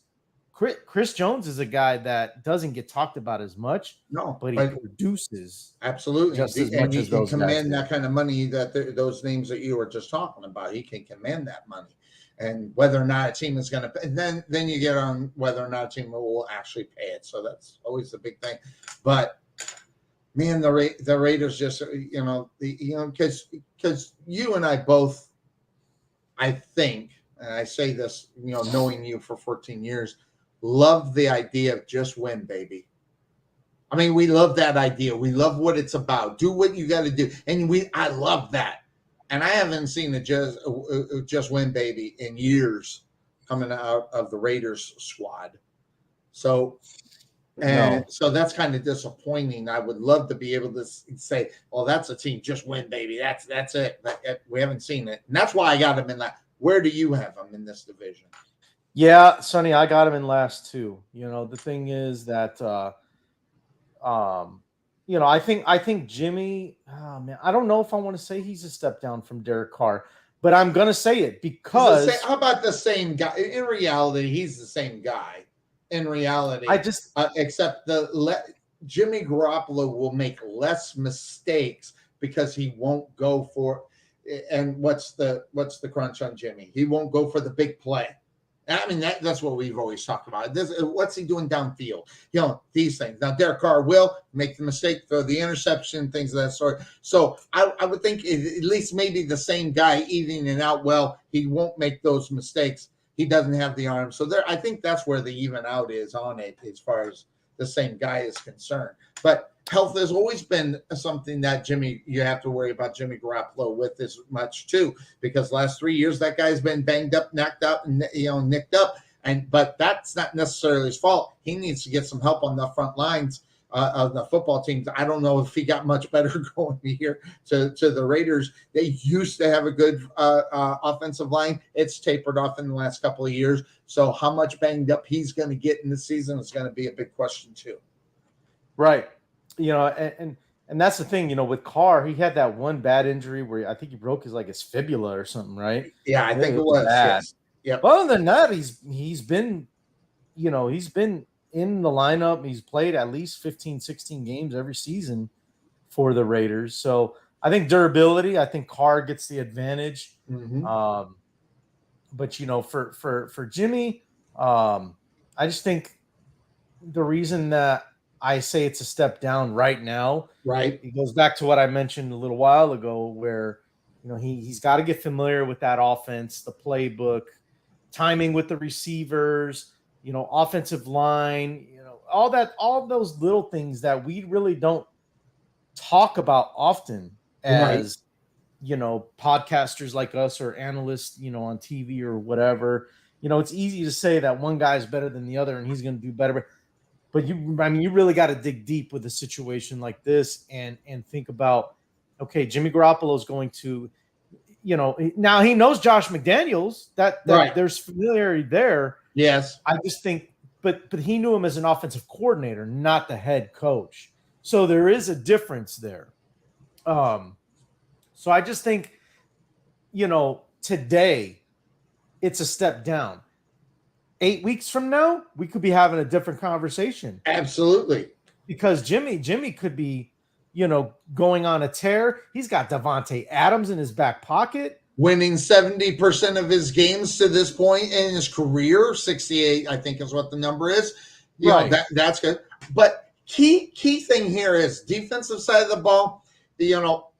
It was before last year. I don't know if you remember. Before last year, the big talk in reality was getting Chandler Jones and Max Crosby to work together. Last year, we didn't see much of that in reality. We didn't see the Not too much dominance that could have been. I'm wondering what the Raiders' mindset is. Based on, that was a pretty big contract, if I remember correctly, because Jones wanted the money. The Cardinals weren't going to get it, and so he left.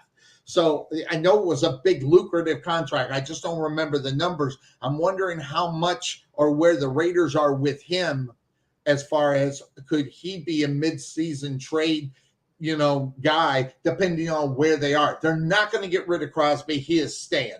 So the next big guy that they maybe 100%. could put out for trade bait could be a Chandler Jones, and maybe it's to see what they could get for him and maybe let him go depending on how their season goes.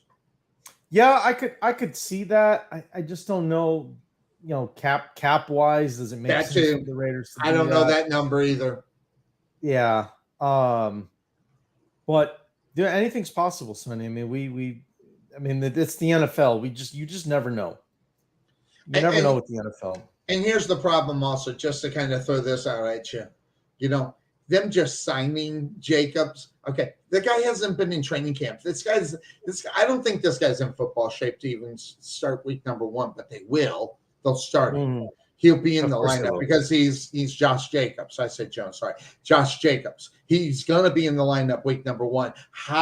They're going to have to do, some kind of crunch time work with him to get him ready for week number 1. Physically, say whatever you want about it. If they're not doing training camp stuff and doing that, and now that they shorten training camp now by a week, so there's another thing against them. So they got to get them ready to go and see what ends up happening. So, but yes, I want to see the Raiders of old. I want to see you just win, baby, just win. And I don't think they have it in their lineup right now to end up getting it. Now, Cuervo.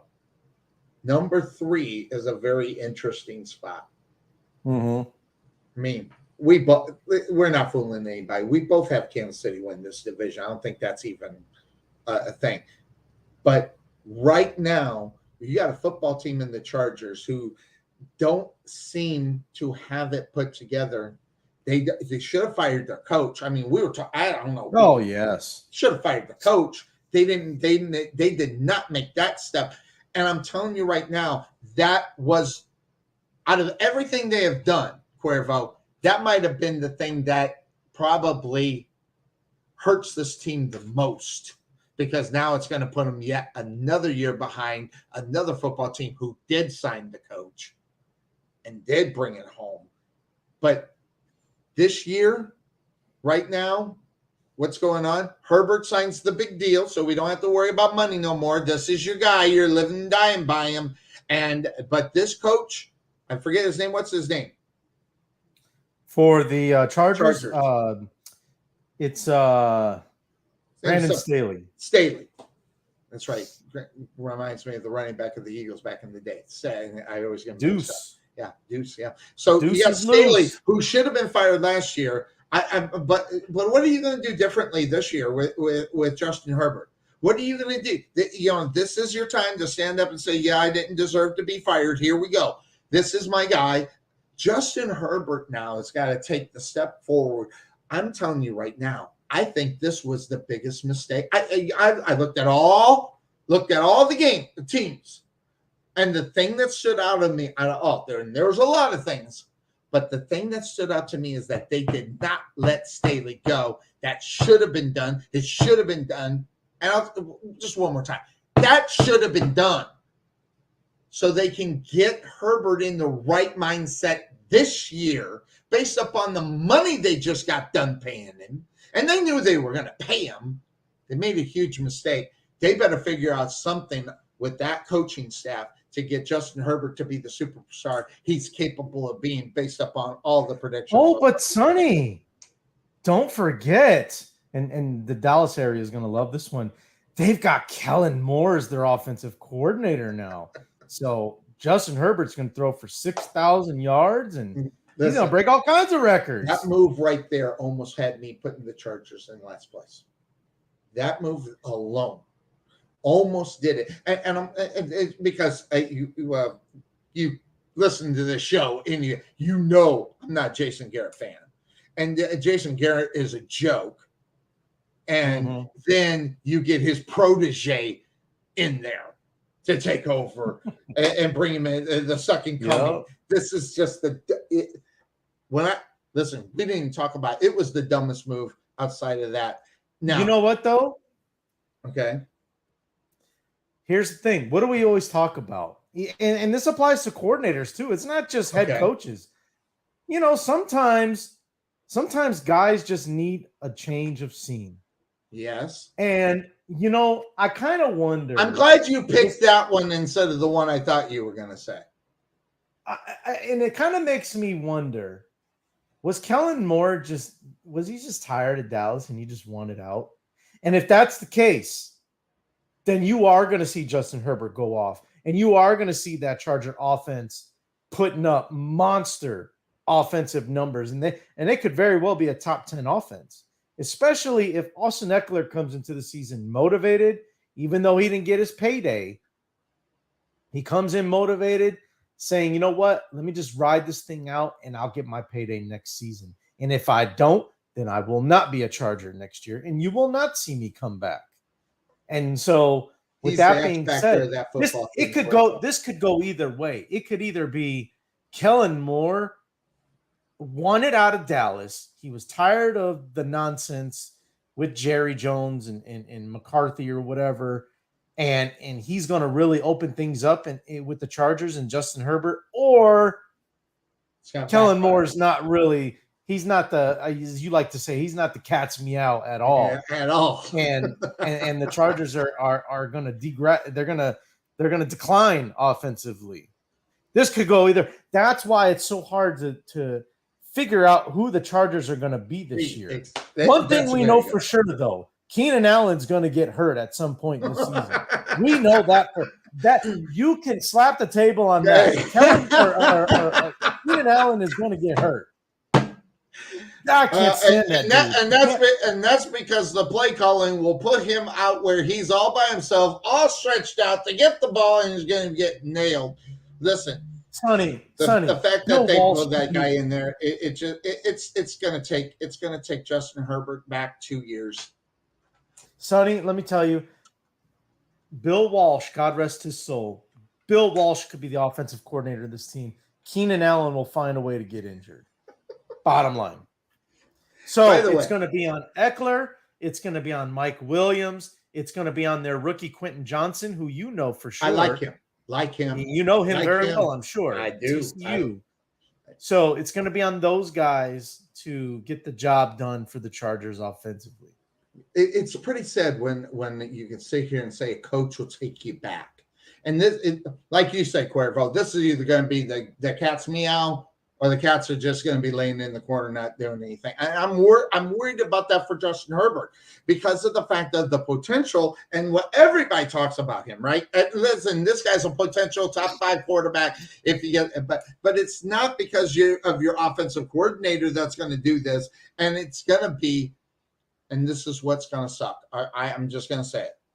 If they have success at the quarterback position with Justin Herbert, it's not going to be Justin Herbert going to be getting the credit. It's going to be because they go ahead and they hired them and he turned him around. He got him to where he would be. He was the one that did it, and it will all really be Justin Herbert's progression as a quarterback in reality, because I don't have faith in the offensive coordinator on that football team, Mr. Kellen Moore. I think he takes them back, and it was It was Kellen Moore, Jimmy Garoppolo. The Raiders, though, just haven't really been able to put it together and consistent for a while. Listen, say whatever you want about the Chargers. They're a good football team outside of Justin Herbert, too. So there's more weapons. There are more things that are happening for the Chargers, per se, than the Raiders are.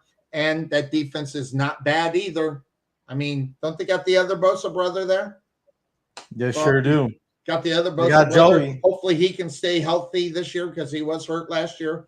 Yeah, they need to keep him healthy. Oh, no, look, Sonny, on paper, the Chargers are loaded. Yeah, let me tell you, the Chargers are loaded on paper. Not just defensively. I mean, you got Jason Jackson coming back from injury. You got Bosa. You got Khalil Mack out there still. You got who I love, Derwin James. I've talked about Derwin James before. Yeah, huge fan of his. Mm-hmm. And then they got other guys that are coming up too. Adderley, and you got Asante Samuel Jr. is on that team. You know, he showed some signs of him being a playmaker. So on paper, the Chargers are loaded, Sonny, and I'd love to put them higher than where I have them, and I think I got them in the same place you do. I got them in third. Yeah, and here's the reason why. It has nothing to do with the lack of talent that the Chargers have. Right. It has nothing to do with that. I don't think that they're going to be able to score another. It has to do. You go back to history. History has, it repeats itself.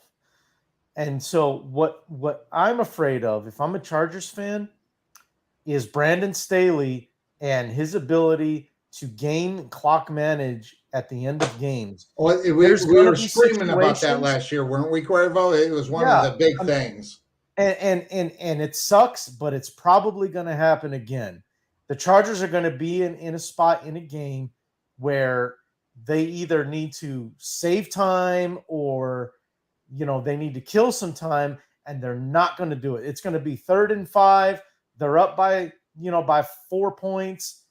And instead of just running the ball and milking the clock, they're going to throw the ball. Yeah. And or something stupid like that is going to happen. And you're going to be like, oh my God, what are they doing? Exactly. And you could put it on Kellen Moore, but we don't know for sure if Kellen Moore says, hey, make a run. No, Brandon Staley's like, no, let's throw a screen or something like that. And so ultimately it's the head coach's decision, right? Right, ultimately. So especially when it comes to clock management at the end of games, that is on the head coach, right? Period. So that is my fear with the Chargers, is that they're going to squander a couple of games away due to poor clock management, game management, and that's why I also have them in 3rd place. Yeah, and it's really bad because the fact that Staley is still there, then they get Kellen Moore. I get the idea of what this is, okay? Because there have been rumors that Kellen Moore was going to get a head coaching job somewhere. So the move to bring him there is twofold. Number one is obviously try to help Justin Herbert, but also the other one is that in case this does fall apart fairly quickly, and maybe it's not because of the offense, they could go ahead and do away with Staley and put Kellen Moore there. But there's just so many other options in reality at the head coaching position than Kellen Moore. I'm sorry, it's just. But I'll go back to what you said. Was he tired of Dallas? No. He loved Dallas. He loved Dallas. He loved Jerry Jones. He loved everything about it. But even Jerry Jones figured out that, this is the Dallas Cowboys. We can't have Kellen Moore as the head coach of this football team. He's never going to be it. And he hasn't been able to take Dak where he needs to be taken in order to be that. So a couple of things in possession for Dak Prescott. Gets a new guy. Maybe that'll help him be the Dak Prescott he was in year number 1 with Tony Romo in his ear. You remember that? He had a really good first year, had Romo in his ear, more so than Kellen Moore. So it's more of that.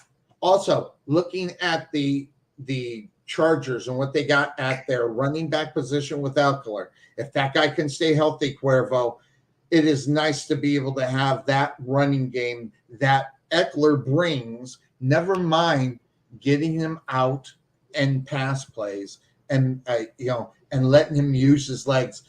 I'm gonna tell you right now, one of the most impressive thing about him, Cuervo, is him using his legs to make people miss. I mean, just and they're swooping in air. They're not even getting close to Eckler sometimes. His ability in that is absolutely wonderful. So we got to see where that ends up happening as far as that. Now, the one thing I am worried about, outside that, Brian Hoyer is the backup to Jimmy Garoppolo, which was another reason why I dropped down the Raiders to last within that division, because they just can't get away with it. Yeah, never change, Sonny. Never change. No. He has been stealing money in the NFL all his career. Okay. And I used to get on Kirk Cousins being that guy, but Cuervo, Matt Flynn. Matt Flynn, yeah. Remember that? Yeah. Matt Flynn. Yeah. These guys have made so much money out of it. Now, that being said, you have got to get, I think it's on Netflix. You got to watch Quarterbacks. Get past the first episode. Get past the first episode, okay, and then go and then start watching. There's so many good Netflix documentaries right now. Oh, in sports, there's a lot of sports ones out there that are really good. But I'm going to tell you right now, the toughest quarterback in the NFL has got to be Kirk Cousins. This guy has been getting beat up for years and years. Now, granted, we blame him for not winning, but this dude has gotten the hell beat out of him for the last 4 years. That's the reason why he commands the money. I mean, now granted, it's not the toppest money, but it's damn good money. And if they can protect that guy, watch out for what the Vikings can end up doing. But they haven't done anything enough to protect him again. So he's going to get beat the hell up again and run through that. Yeah. So... But because they drafted a receiver in the first round when they could have easily gotten a offensive lineman. Oh, it's mind-boggling when you think about that. As far as what's that now, but the Chargers, I think they take the step back. Now, I will eat the crow if they come out blazing and end up second in this division. But I think what happened in the offseason was the best thing that happened to the Denver Broncos, which is to get a coach that, and this is nothing against Nick Fangio, okay? But just a guy that has been there and has done that. Makes a big difference on where the Broncos can be. And I'm still holding on to that notion that that's what's going to make the difference in Denver. I've been holding on that notion for the last 4 years. Good coaching. This is good, but all around coach, you got one of the best ones that were out on the free market if you were going to get them. And I think it's a game changer for the Broncos, not just for having the head coach, but the whole atmosphere of what the Denver Broncos should be compared to what they were compared to what they were before he walked in that front door. Yeah, and I mean, instant. It was an instant change. Absolutely, no nonsense bullshit is what it was. Well, and that's what they needed, because it was a freaking circus with Nathaniel Hackett last year. It was a circus show. I mean, By the way, Hackett is back with Aaron Rodgers. Can you believe that nonsense? That's like God. Why do you think Aaron Rodgers wanted to go to the Jets? Because he wanted to be with his buddy Nathaniel Hackett. Like, God, come on, really? Whatever. Really? It's just yeah. Rodgers is that kind of guy. He just wants. It's just a huge hangout thing for him. It's not about winning. And dude, I normally do not watch. What's it called that he's on? Hard Knocks. I normally don't. I'm after the show. I'm going to sit down and watch the third episode. But you're right. He was kissing. It just seemed like they were just hugging and loving on each other. It was almost pathetic. It was like watching a romance that you got tired of watching with. So, A bromance. That's what that is. Yeah, bromance. See, and this is interesting, just because it just came up on my Facebook page. Brian Tarvin, I want to punch him in the mouth. You know this. I love Brian. Don't get me wrong, Brian. I love you. But this guy winning our pick'em game for the last 2 years is inexcusable. I got his trophy to him, and so he's got 2 of them sitting there. Now, I only got 1 for a playoff win. And by the way, I make the rules of this. You have to win the playoff thing through it. You have to win the whole thing. No ties, no nothing. You got to win it or it's not put out. Last year, it was tied, no trophy. I won the first one because I kicked everybody's ass in that one in the playoffs. So I won by 2 games on that one, which, by the way, when you're doing playoffs, 2 games is huge. So I just, took it out. That being said, of course, that's the name of the show. Starting in 2 weeks, 9 to noon. We start a week, to bring it 2 weeks. 2 weeks. So we quite possibly won't have a show next week. So get geared up for week number 1 because that's where it's stopped. Going to be some changes to the show. So I have to tell Cuervo that we won't have the previews and the highlights and stuff for those guys. And I'm going to tell you the reason why we're getting. I didn't even realize this, and this is your fault. We are getting more hits, huge, on what is it? What's this thing called? StreamYard. No, we're on StreamYard. What is this? Twitch. We get so many. I didn't even realize it. We get so many hits up on Twitch. I had no clue. I just put it there because Twitch is huge. And we're really, out of the other ones that are out there, I think we need to stay on YouTube. Yes. So we need to stay there. And the reason why we weren't doing it is because we were doing the highlights and stuff, and they were saying, no, we'll kick you off, and they'd done it. So this year we will be on YouTube, we will be on Twitch, and of course we'll be on Facebook Live doing what we're doing. So we'll be ready for that and ready to rock and roll. So I just wanted to give you a heads up that just a little bit of change in the format, because I love doing those videos. There's just so much fun, to kind of roll through there. But we're gonna put it together. And, we'll still have a great show run there. So just a little bit change of format, unless you think we should keep it. And that's what I was going to let you decide on, whether or not we were going to keep that format or go so we can stay on YouTube. You're going to make the decision on that. Okay. So think about it. Or if you know the answer, you let me know. So we'll go for that way. You talking about which platform to stay on? Yeah. Uh-oh. What was it? No, it's nothing. Yeah. I hate nothing when they major. teach me that way. That just kind of ticks me off. So, but now, that being said, okay, we got the Broncos. Okay, and this is a football team that even before that I've seen the potential in this team getting better and getting better. Now, totally different. Mm-hmm. I think we get a different Russell Wilson. I don't want to say he threw the season last year, but it kind of looks like he did.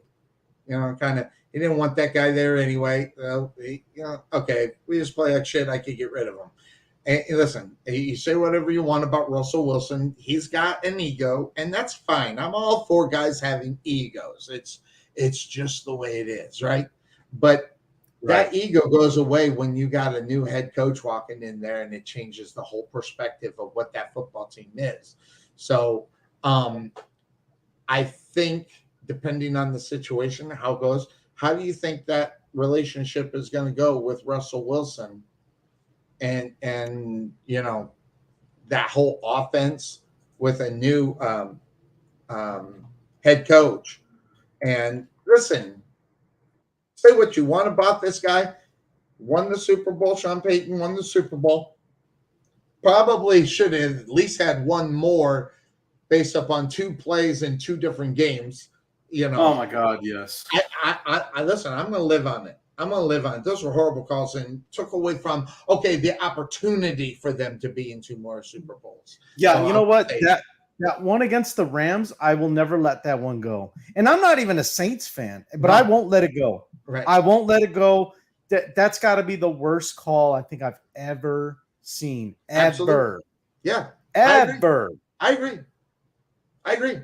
It's almost as bad as my high school football game with this number one finger running into the end zone, and they throw a flag on it and put them at the 25. It makes me mad. Mm-hmm. By the way, in case you don't know, I'm mad. I did high school football play. I'm pissed about. I can tell. I could tell. I'm so bad. And I went back and I watched it. Yeah, and you could hear it.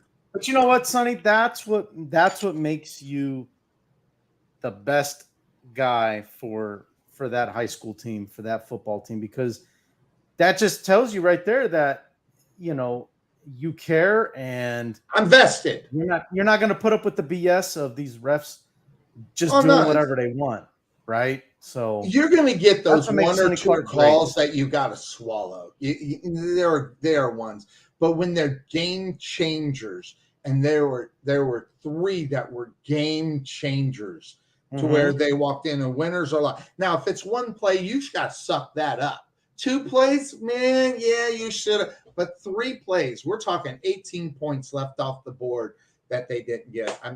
Yeah. I'm not gonna let them go. But that being said, all right. So looking at the Broncos and what they got going on, I mean, I love their offense. I mean, I don't think Russell Wilson all of a sudden forgot how to play quarterback. Right. I'm not buying into it. But here's another thing. Think about this, okay?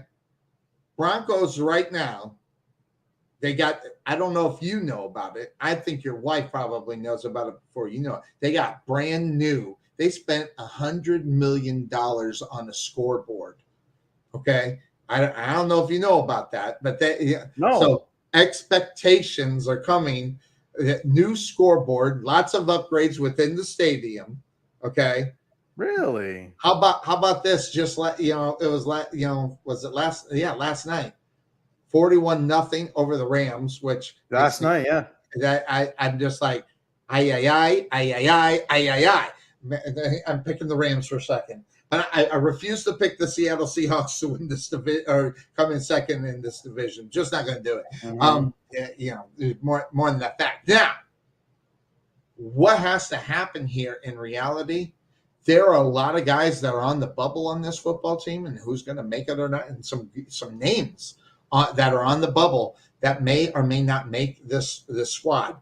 But I will tell you right now, when I look at this football team, and with the new regime, with Russell Wilson maybe being able to give some time, think about Jerry Jeudy coming on that football team. I think it's huge. And then Cortland Sutton. I'm just going to say it right now. Cortland Sutton is going to be in the top 5 in wide receivers this year because they know who that guy is. They really do. And Jerry Jeudy on the other side just makes that even better because I think more of the focus is going to go that way. And I think everybody knows what Cortland Sutton can do, at least on that football team. And I just see big thing. Now, granted, all right, I got a little love for little Cortland. He's a horn frog, former horn frog. So I always kind of liked him. And I always thought that the Denver Broncos did the right thing by going to get him. Now it's time to utilize him. This is just too long for Cortland Sutton not to be a superstar in this league. And I think it has to come with Russell Wilson to get on with him. Well, I mean, and I think too that he, just stay healthy, man. Just stay. That's going to be the big thing for him is stay healthy. Jerry Jeudy needs to come back. He's banged up already. Marvin Mims even needs to step it up a little bit. Yeah, I like Mims. I like him. I'll tell you who I was impressed with though was the tight end Ogwood. I don't even know how to say his name. I won't even try to butcher it. I just call him tight end number 1 is what I call him when I can't do it in high school football. I call him Og. There you go. That's actually good. Yeah. His name. And that guy. Have you seen the shoulders on this dude? Oh, yeah. It looks like he's got a shower curtain on the back, and he's just Right. he walks that way too. It's just unbelievable. Mhm. Yeah. I mean, he's a big dude, and that's what Russ needs. He needs a guy that can be a target for him in the red zone, a guy that's Big time. reliable. And nothing against Greg Dulcich. I think Greg Dulcich could be good too. I just think Og is the more complete tight end. And going back to the whole coaching thing, you can already see that Bronco team is a lot more disciplined. All right, different. And I've seen the highlights. They're more disciplined. They're more than you've seen them in the last few years. Yeah, exactly. And so, I like Denver second as well. We got the same order, Sonny, in this one. So, yeah, as competitive as this division is, it wasn't really that hard to figure out who goes where, just because of where we see the teams and the changes that have been made, or the changes that weren't made, like with the Chargers. Right. So to me, I think it's as competitive as it is, I think this wasn't a very hard division to lay out. Right. But like I said, I mean, if you want to put the Chargers in second, I mean, understand. Nothing wrong with that. If you want to put the Raiders in second, I might think you're a little crazy, maybe a little bit of a homer, but still. Or Jimmy Garoppolo lover. Yeah, or Garoppolo lover. That could be it too. So I didn't even let my bias get in the way on that one, Cuervo. And that's another thing. I just feel bad for Garoppolo. But hey, as far as the Broncos are concerned, are you buying into Javonte Williams? Because he hasn't shown me anything in the last 2 years. So I'll just throw that out there. Are you buying into the Javonte Williams at the running back position? Are we expecting anything coming from the running game? He's going to be the number one guy. Well, he's their guy. He's their guy, but is nothing to write home to mama about. I mean, well, we don't really know that because he had a solid rookie year. Then he got hurt last year, and he was done. Matter of fact, I think it happened at the game my wife and I were at in Vegas. I think he got hurt, and so I mean that was like the beginning of that was like the first couple of weeks of the year, and it just kind of happened, and so we don't really know. It's almost like last year before he got hurt, 903 yards, 4 touchdowns. Utilizing him a little bit more, probably in the red zone to get him into the end zone would be kind of helpful, I would think. And Cuervo hasn't moved. Blink, Cuervo, blink. I think we temporarily lost Cuervo. I think he'll be back here in just a moment. But yeah, 903 yards, 4.4 yards carry was what he was doing last year. 4 touchdowns. So, and really interestingly enough, using him out of the backfield. I think 43 receptions for him out of the backfield. So there he is. He's back. There he I'm back. I'm logged into my Twitch account. So you can see a couple comments I made there. That's me. So. Oh, okay. Yeah. It's Cuervo. Okay, that's what you were doing. I was like, what happened to Cuervo? He just. Yeah, no, it's weird. I got the little circle. It was. Look at this. Look at this. What G Money with? Man, come on.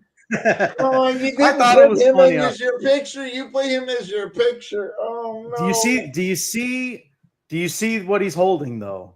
No, what's he's got a cup. I can't see the picture. What is it? It's real small. It's a Green Bay Packer. It's a Green Bay Packer mug. And he's drinking Packer fan tears. That's what he's drinking. That Packer tears. Well, yeah, we're looking at that. So there's going to be a lot of them this season. A lot of them. And I can't wait. Well, come on. Now, did you really hate Green Bay more because they're Green Bay or because it was Aaron Rodgers? Oh, no. I mean, I'm always going to dislike Green Bay. No, I don't care who's. I don't care who plays for them. I There you dislike them. That's good. Wait, what's this? Let's see what. Just check this really quick. My brother sent. He usually sends. Oh, it's stupid. Forget it.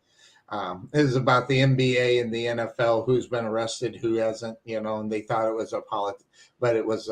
They thought it was a politician, or no, they thought it was an NFL and an NBA player, but it's actually a politician thing. He sent me again.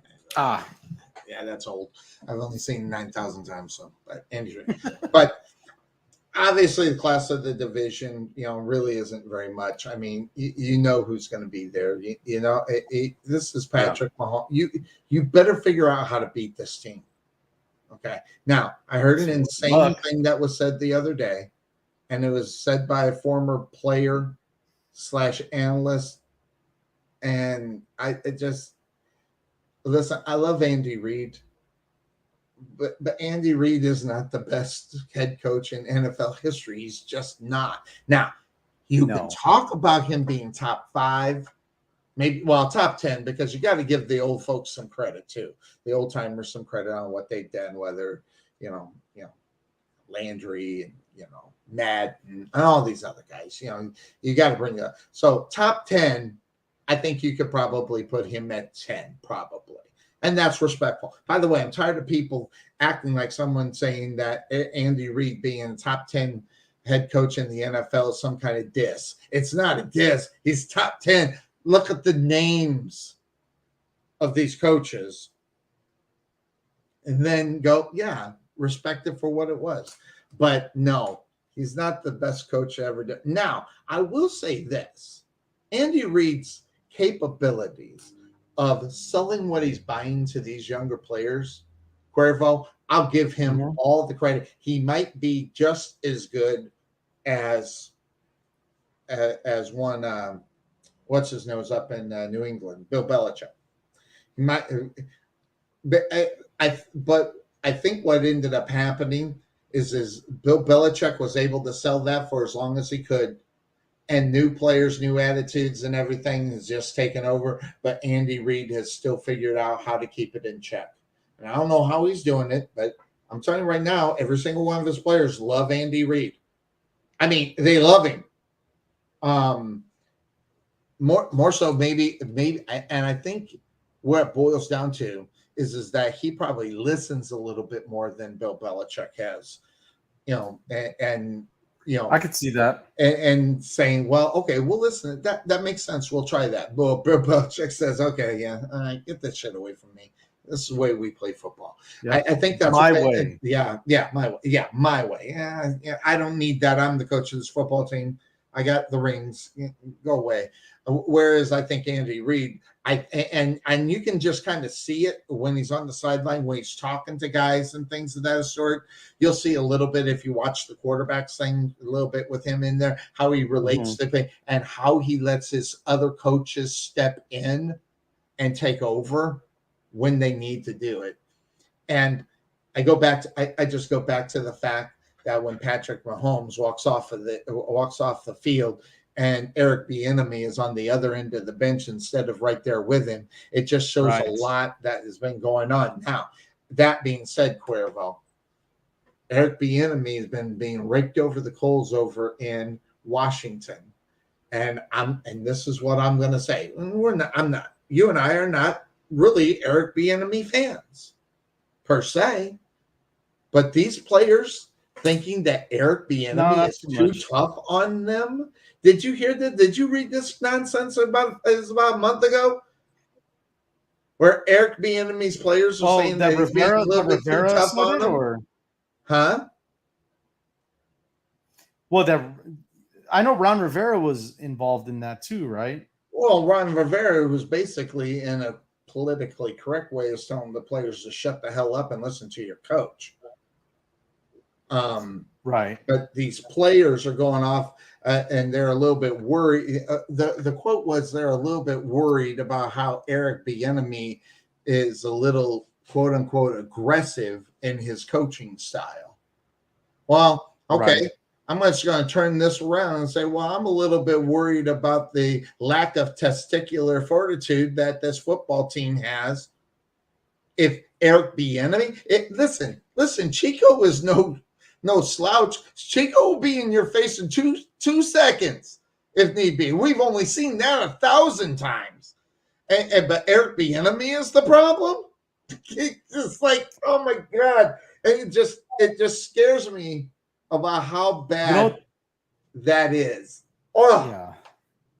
Oh, Okay, I remember now. It was Rivera was just pretty much backing Bieniemy up and when he got asked about it. Yeah, and should have. Yeah, he was backing him up. He had his offensive coordinators back, and that's what he should do. I just think that came out because that just tells you that team for years was not really disciplined. They weren't really coached in a way that they needed to be coached. A lot got swept under the rug. A lot was, just kind of turn a blind eye to it. And it's not. I'm not saying disciplinary stuff. I'm just the asylum kind of thing. No, not necessarily. I just think weak leadership in the coaching part, and Ron Rivera started the stronger leadership, but now then you bring in Eric Bieniemy. Now, I think that's where Bieniemy is strong. He's got good leadership ability. Right. I think we talked about this recently. Yes, it's kind of like coming back to me now. I think as a leader, Eric Bieniemy, it seems like he's right there where you want to be. But as far as actual intelligence, I don't know. He hasn't shown that he's got the intelligence, the knowledge to take an offense to the next level. I just think for Bieniemy and even for Andy Reid's sake, I think Patrick Mahomes has been a blessing to both of those guys. Oh God, yeah. And a lot of people won't agree with me. But I think the reason that Andy Reid has propelled so high on the list of all-time greatest coaches is because of these recent 2 Super Bowls. But those 2 Super Bowls don't happen if they don't draft Patrick Mahomes. Absolutely. Let's be real. You want to keep it real? Like Chris Rock level, keep it real? Yeah, and I wish I could push the button. I would have. Unfortunately. And if it wasn't for Patrick Mahomes, Andy Reid would not even be discussed as one of the greatest of all time. Sorry, I fully agree with you 100%. I think that was going to my point more in the fact that, when you got Donovan McNabb was no slouch. I'm still kind of debating on whether that guy makes the Hall of Fame. And if he got in, I wouldn't be upset, but I just don't necessarily think it's not a Frank Gore kind of thing. More so than I think if you put Donovan McNabb in the Hall of Fame, I could swallow that one. I think I'd be okay with it in reality. So when you get a guy that's even that much better in a Patrick Mahomes, that's to rub a little bit on. Now the longevity of that, Cuervo, will be a big question. If they can maintain it for years, sort of like Belichick and Brady, then you can maybe see the Eric Reid, the Andy Reid being that kind in those talks. I think that I guess it just all depends on what you think about Bill Belichick and what they did in order to succeed for as long as they did. And what I find really kind of aggravating about that, Cuervo. What I find hugely aggravating, it was successful. Why are you changing this? And I think what we've seen is that, now it's more about the players in reality in New England, more so than it was never really tolerated. But it wasn't tolerated because they were winning. Now they're not winning. Now, people are talking about, is it time for Bill Belichick to step away? He doesn't have anything to prove. Well, I think there's a little bit for him, but how much that will weigh on him is going to be the biggest story of all that, I think. Sure. Yeah. And it's, what's the saying? You can only put so much makeup on the pig. And I think the makeup it's pretty obvious at this point that Tom Brady was the makeup on the pig. It was definitely lipstick on the pig.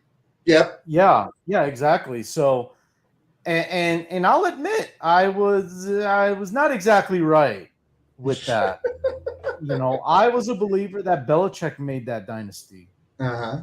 That is not the case. Well, it And seems I'm like not afraid to admit that I was I was not exactly right. That was exactly right. So, but yeah, it's really simple. It's really simple. The Patriots have taken a step back, not one, but a couple steps. Because God, I don't even know if they even win that division or even like get LeBron up second style, or third. not one, not Yeah, two, that one, not that's three. it. Yeah, exactly. But man, oh man, it's something that comes into things that where people are in their careers and what they've done and how much more they can take the step away without having, I guess, for lack of better words, the mouthpiece of the team. That was Tom Brady. Mm-hmm. Where they could end up later on. And it's almost what I will say, him making the playoffs the year after Brady left, that's when he should have hung him up. Hey, I got him there. I got him there. That's when I think he's hanging out. I think he's hanging a little bit too long, Cuervo. And this is not a guy that needs a change of scenery. This is a guy that needs a change in occupation, called retirement is what he needs to do. I mean, he's got to keep that pretty wife of his happy somehow. So maybe it's the money. But now, who are you talking about? Oh, his wife. His wife is very very Belichick's. Bill Belichick's wife is like I don't know if she's a model. But let me see here. Let's see if I can find a picture of her and get it up there really Obviously quick. younger than him, right? Oh, lots of younger. Lots of younger. Let's see here. Let's see. Copy image. No, I actually got to save that image in order for it to work. Give me 2 seconds. I'll put it up because she is really pretty. And it's on the desktop, and I'll throw this up here real quick. I got to get back to you. Boom. Here is a picture of Bill Belichick's wife. Desktop. B. Where is it? I thought I put that on my desktop. I guess I didn't. Did I put in pictures? God, I hate when I do this. All right. Yeah. Give me 2 seconds. I'll just do it again. Cancel. Where did I put that? Save as. Where did I save it? There it is. Bill Beck. It wasn't there when I tried to do it. Or maybe I just tried to do it too fast. All right. Da-da-da. It's just not. It's not showing up as a picture. That's all right. No worries. I'll look it up later. Yeah, it's driving me nuts. Anyway, yeah. For some reason, it's a different kind of picture. All right, that's fine. All right. Anyway, yeah, he's got to keep the pretty wife happy. So, but take away from that, where the Patriots are. By the way, since we might not have a show next week, is there any division of football that you might want to change the order that you picked them on?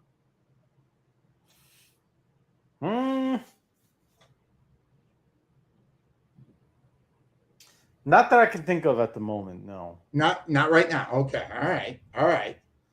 I can't think of them either because I think I'm pretty stacked up on who I have, where I have them, and most importantly, really just kind of why. When you look at these things, it's really weird. I'm trying to think. No, I can't think of any changes that I would make. One of this is I wonder about, and I'll ask you. I wonder about the Atlanta Falcons. Okay. It is the Atlanta Falcons team that can be thought of in reality when you think about it. The team that could now, because that division is so bad. Okay, when you look at the NFC South, that's a horrible division of football, And what I think is what I find interesting about that is I don't think it would take much for any of the teams to move around it within that division of football because they're just that bad. Right. So, Well, do you think that? I mean, well, you didn't get a chance to talk about the division because you couldn't make it there because Tom came on a little bit early. But yeah, what do you think about the NFC South? that was last week, right? I wasn't on with you last week, so Yeah. NFC South. Obviously there's change there. With Derek Carr coming to New Orleans, Tom Brady retires, Baker Mayfield comes in. Mm-hmm. The Panthers are going to start off, new chapter in the story of their franchise with Bryce Young, and then you got the Atlanta Falcons where Reader. Well, yeah, you got Desmond Ritter. Ritter. You got Taylor Heineke there. They draft Bijan Robinson to be a playmaker for them. I think it was a little high to pick a running back, but maybe he's an exceptional talent of a running back. So, if it turns out well, nobody's gonna say that they were wrong for making that pick. I just think it was too early to pick a running back, but it is what it is. So. Does that look like a mismatch or what? Yeah. Yeah, that's his sister, right? Yeah. Yeah, that's it. The sister. Yeah. Cuervo, that was funny. Oh, yeah. That's like a cousin, no. But it looks creepy. Yeah, I mean the Falcons. It's just like, 1 week they could be good. 1 week they could just be terrible. Mm-hmm. Because Drake London. I mean, it's a young team. Bijan Robinson's a rookie. Mm-hmm. Drake London's in his second year. Desmond Ritter's in his second year. Who else is over there? I can't even think of who else they have on offense, and then defensively. I mean, team's a mess. They're a mess. So Atlanta is definitely in last for me. I would say that Carolina's probably third, even though I want them to be last. I want them to have just the worst season ever. But I'll pick them to go third because I think Atlanta's even worse than Carolina is. I got Tampa Bay second. I like the Saints to win the division. Hey, you weren't on the show, but I was talking to Trey about this last week. I want to get your opinion on it. Can you imagine Baker Mayfield winning that division over Derek Carr? Does that pretty much cement Derek Carr's career? I mean, really think about it. It could. Yeah. It could, because you couldn't blame it on, he's on a new team. Baker Mayfield's on a new team too. So, it's just all about who can make it happen and win games. When I was looking at the divisions and I just thought off the top of my head, I actually, when we were doing the show, I had actually picked the Buccaneers to win that division.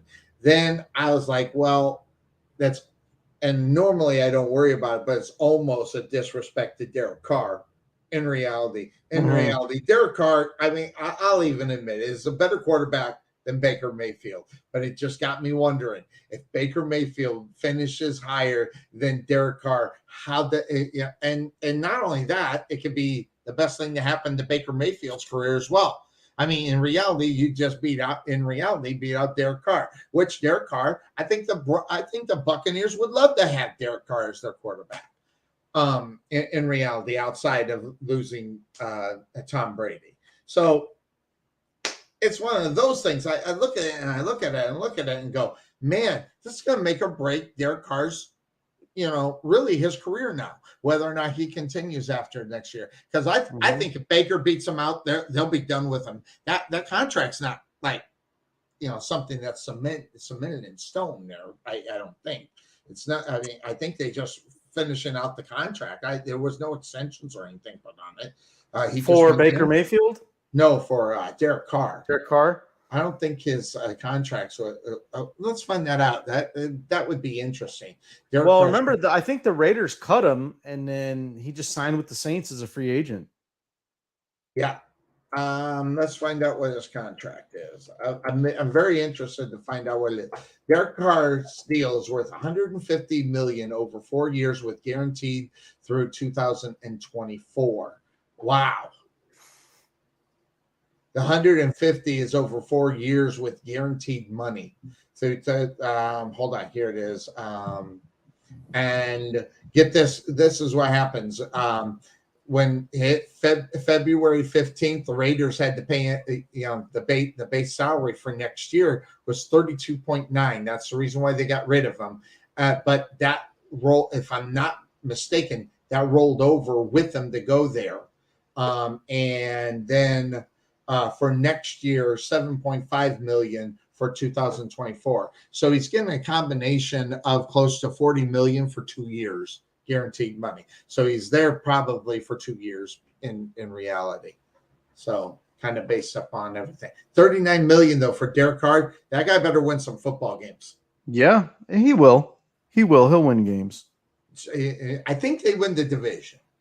Same. I think they win the division. I think I first started off the Buccaneers because of what Baker had to throw. He's got some talent to throw to, and they got a running game if they decide to have it. So I was a little bit, but then I thought about the defense. The Saints always have a good defense. At least they come to play, and sometimes the Broncos or the Bucks defense can give up a lot of stinkers in the season that, that's what made kind of hard for Tom Brady to win football games there in his last year or so.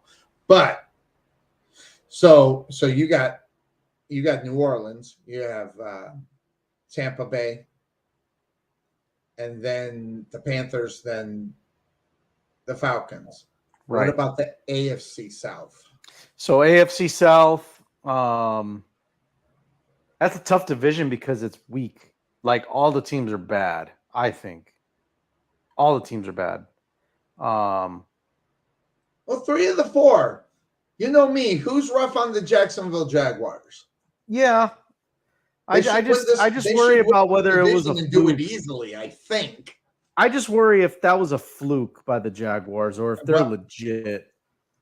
But I do think they're legit. I take it back. It is 3 out of 4 that are really bad, and then you got the Jaguars. So, Sonny, your Jaguars will win the division. They should win the division. They will. And me, if I thought they'd be anything less, I'd put them there. I'd put them in second or third. Trevor Lawrence has shown nothing but progression. Absolutely. He hasn't gotten any worse, and that's a good sign, right? He gets better in his first 3 years. He's gotten better over time. So this year, I think he's really going to take off. But going back to last, I would say is probably going to be the Houston Texans. Mm-hmm. No, it's going to be the Colts. The Colts are going to finish last. Well, the way Irsay's kind of screwing that up, I mean, he is just asking for the team to say, screw you. We'll take the money, but killing ourselves out there? Nah. I think Irsay's screwing that up. He's one. And we thought Jerry Jones was bad. We thought what's his nose over in Washington was bad. Irsay is just really just kind of pissing this team away. Big time. Yeah, big time. And they're not even relevant in reality. I mean, so by the way, guess who's up for the Hall of Fame next year? That would be for the Colts. Ooh, next year. Mm-hmm. So the answer is no to the Hall of Fame for Andrew Luck. I mean, you can't even remember it. He's been gone for 4 years. Oh, that's right. Yeah, Andrew Luck. Yep. He's eligible. Hall of Famer? Hall of Famer? I don't think so either. Hall of Good? Yeah, he was good. Hall of Potential is where I'd put. Yeah, well, Andrew there Luck. you go. I like that one too. Hall of Potential. And just thinking about that. And by the way, have you seen a picture of him lately? I won't go looking for one. Go look for a picture. And this dude looks like he's aged 20 years. I feel bad for the guy. I mean, because football has definitely took a beating out of this guy. I mean, he looks like, listen, the guy was not all that attractive in the first place, but he's just, man, I feel bad for him. It's just like, I don't know. It looks shades of a football player, especially a quarterback. Yeah, I can imagine. It's like, oh man, he has taken a brutal beating as far as that is concerned. Now, I'll ask you, do they in the NFL do what they did with the Jaguars pregame game last night? Stop the game, be done with it because of these injuries? Where do you think they are going to be when it comes to that? When it comes to the regular season, you know, they stopped 3 games this season because of injuries in preseason. I thought it was 2. There's 3 that they did that to? I thought there were 3. There's at least 2. I know of 2 for sure. I don't know if there's a third one or not, but yeah, you know, I'm all about player safety. I am too. If you're not about player safety, then you watch football in a way that you probably don't need, you know. But what I don't want is for the NFL to get carried away with it. You know, if let's say Christian Kirk is, you know, doing a toe drag on a catch and he comes up and you know, he's down on the ground, whatever, and he stubbed his toe or something, and like, oh, we got to cancel the game. Like, I just don't want it to be exaggerated. That's my only thing. Because they've already done it twice in the preseason. You know, these guys, I know, and I don't know the extent of the injuries, the reasons why they stopped the games, but I just don't want it to be like, oh, you know, this guy's been down on the ground for 2 minutes. Oh, we got to cancel the game now. And it turns out that he got the wind knocked out of him. Right. Like, let's not get too trigger happy with it. You know what I mean? And because it's going to get to the point where you're going to be canceling so many games, and whether people want to hear it or not, it can, you know, it can influence the outcome of how some of these divisions turn out. You know what I mean? We saw that last year with the Bengal game. We just saw that last year with the Bengal game. Screwed up the whole damn thing, and now it turned out them winning and everything. It didn't. It ended up being a non-factor.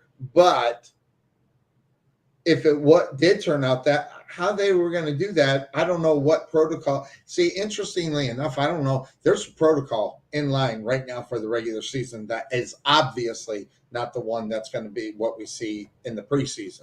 Like you said, two pre-game season games stopped at least. There might be a third. I thought there's a third, but at least I know of 2. Right. But, you know, you got to realize this is a league that let Joe Theismann's bone leg stick out of his leg, and then they went ahead and played the game. So Alex Smith, too. Yeah. Alex Smith. It's on the same yard line, same football field. Oh, God, that's spooky. Same day. Same day. Did you know that? Yeah, I knew the whole thing. Like the 20th anniversary or something like that. This is spooky. By the way, if you get the opportunity to see that documentary, that one's really good too. Alex Smith, awesome. By the way, I've been watching a lot. I have ESPN Plus, and I've been watching a lot of those things. So, I got it too. I haven't seen all those documentaries yet. Yeah. But let's not get carried away with it. You know, if somebody's heart stops on the field again, like what happens to by all means, then probably don't need to finish that game. But if somebody gets the wind knocked out of them, or they they mess up their ankle pretty bad, or they just got to be taken to the hospital, what is it for? You know, so what is that? What is that step to say? Okay, that's going to be it. We're going to just cancel the rest of the game. I'm really interested. I would love to see that protocol, what the NFL has lined up for that. I really do. So it's, you know. Well, you know what? It wouldn't surprise me, Sonny, if that information comes out right around Week 1? Opening week. Thursday night? Right before Thursday night football? It could be right there, right before or the day of opening night with the Chiefs and the Lions. Could be something like, hey, this is what the protocol is going to be. Yep. For stopping games based on injuries or whatever. And I honestly I think them stopping those games in the preseason was kind of like a test run for them, right? To kind of test the procedures that they want to put in place. I think at this point, now that the preseason's over, they may make some adjustments. Like, okay, could this game have continued? Yes, no. Okay, what about this other game that we stopped? Could this one have continued? Yes, no. And then you adjust accordingly. Right. And that's your final product. You know what I mean? So I think it wasn't because of the injuries themselves. I think it was more they were just doing test runs to see if let's go back and review. All right, was this the right call? Interesting take. Now the one with the Buffalo was it Hamlin? I think his name's Hamlin. Yeah. The guy, they're shocking his ass on the football field. I think I get that. Oh, okay. For sure. I think I completely get that. But I say run-of-the-mill injuries, a broken leg or whatever. I think they have to, and not only that, how much money they got into these games. They got to play these games. And you can't just say, well, we'll come back tomorrow. It doesn't work that way in reality. I mean, coming it's back not baseball. Yeah, exactly. It's not baseball. This is a totally different physical type of game that you can't do that kind of thing with. Never mind, there's probably protocols within the NFL that have rules, how they would do something like that. I don't know that, but something tells me that the NFL Players Association will have something to say about that as well. So, it's going to be really interesting to see how they play that out and see where it goes from week 1 to week 2. And Lord forbid it don't happen. I just don't want it to happen. But the storylines after it happens. It's going to be, they should have finished it, or that stopped them from winning the game. It takes away from the momentum and all this other stuff that was going to be thrown out there. It would be really interesting to see how they go. So, yep. So you're going to be a Santa next year? You're going to start growing out the beard and be a Santa next year? I got about close November, the last game of the football season is when I started. So I'm almost at a year. I'm at November.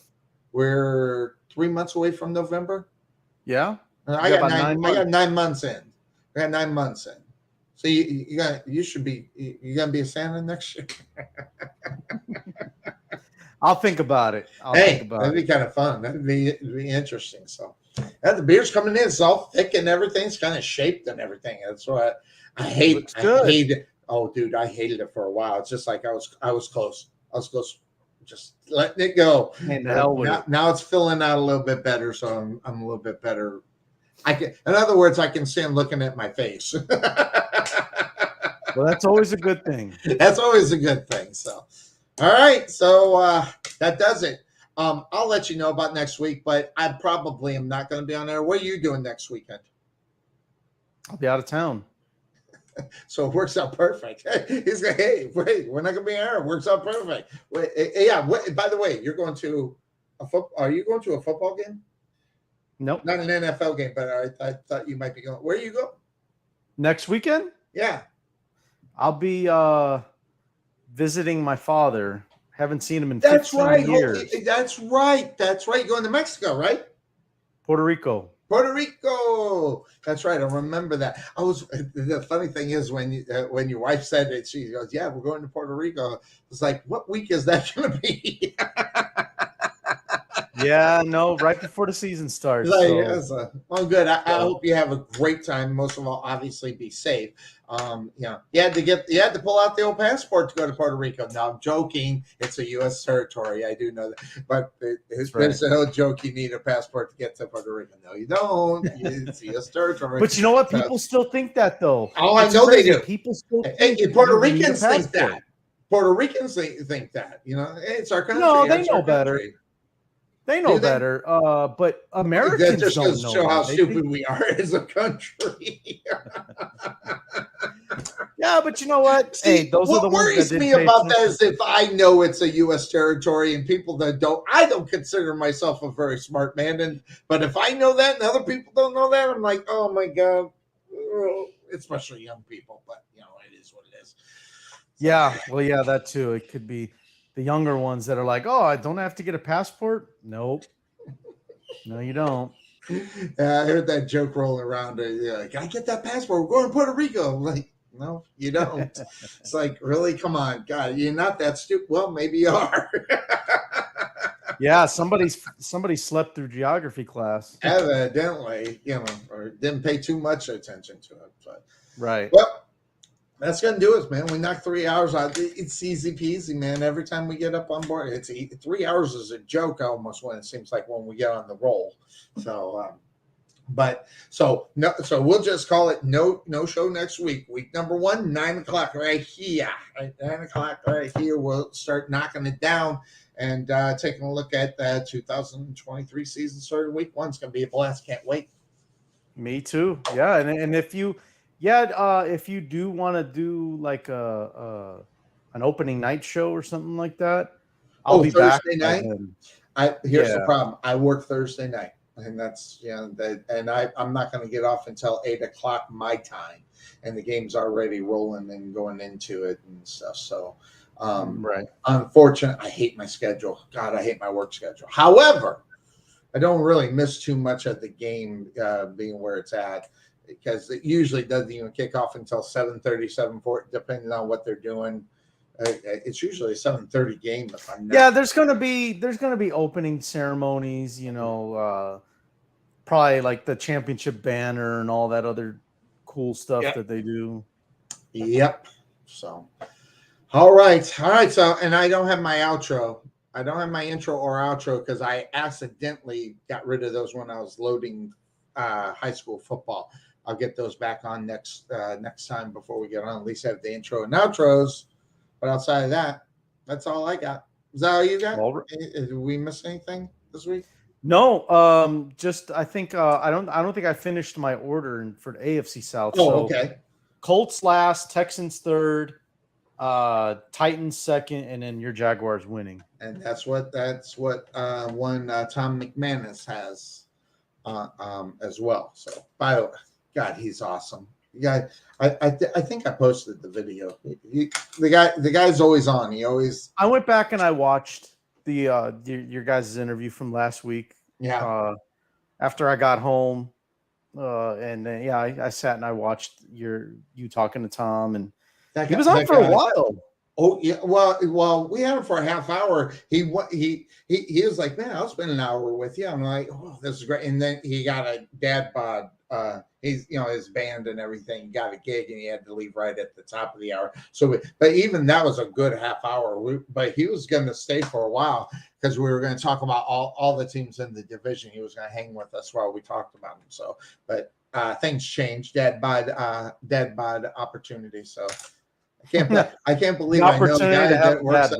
Yeah, he's in a band. I know a guy who's in a band doing cover rock and roll. I love it. Just it's awesome. That's great. Yeah. All right, other than that, wish me luck. I got my draft coming in a couple hours, and I want to draft the championship team. Good luck with that. I'll give this to you in theory for you. There you go.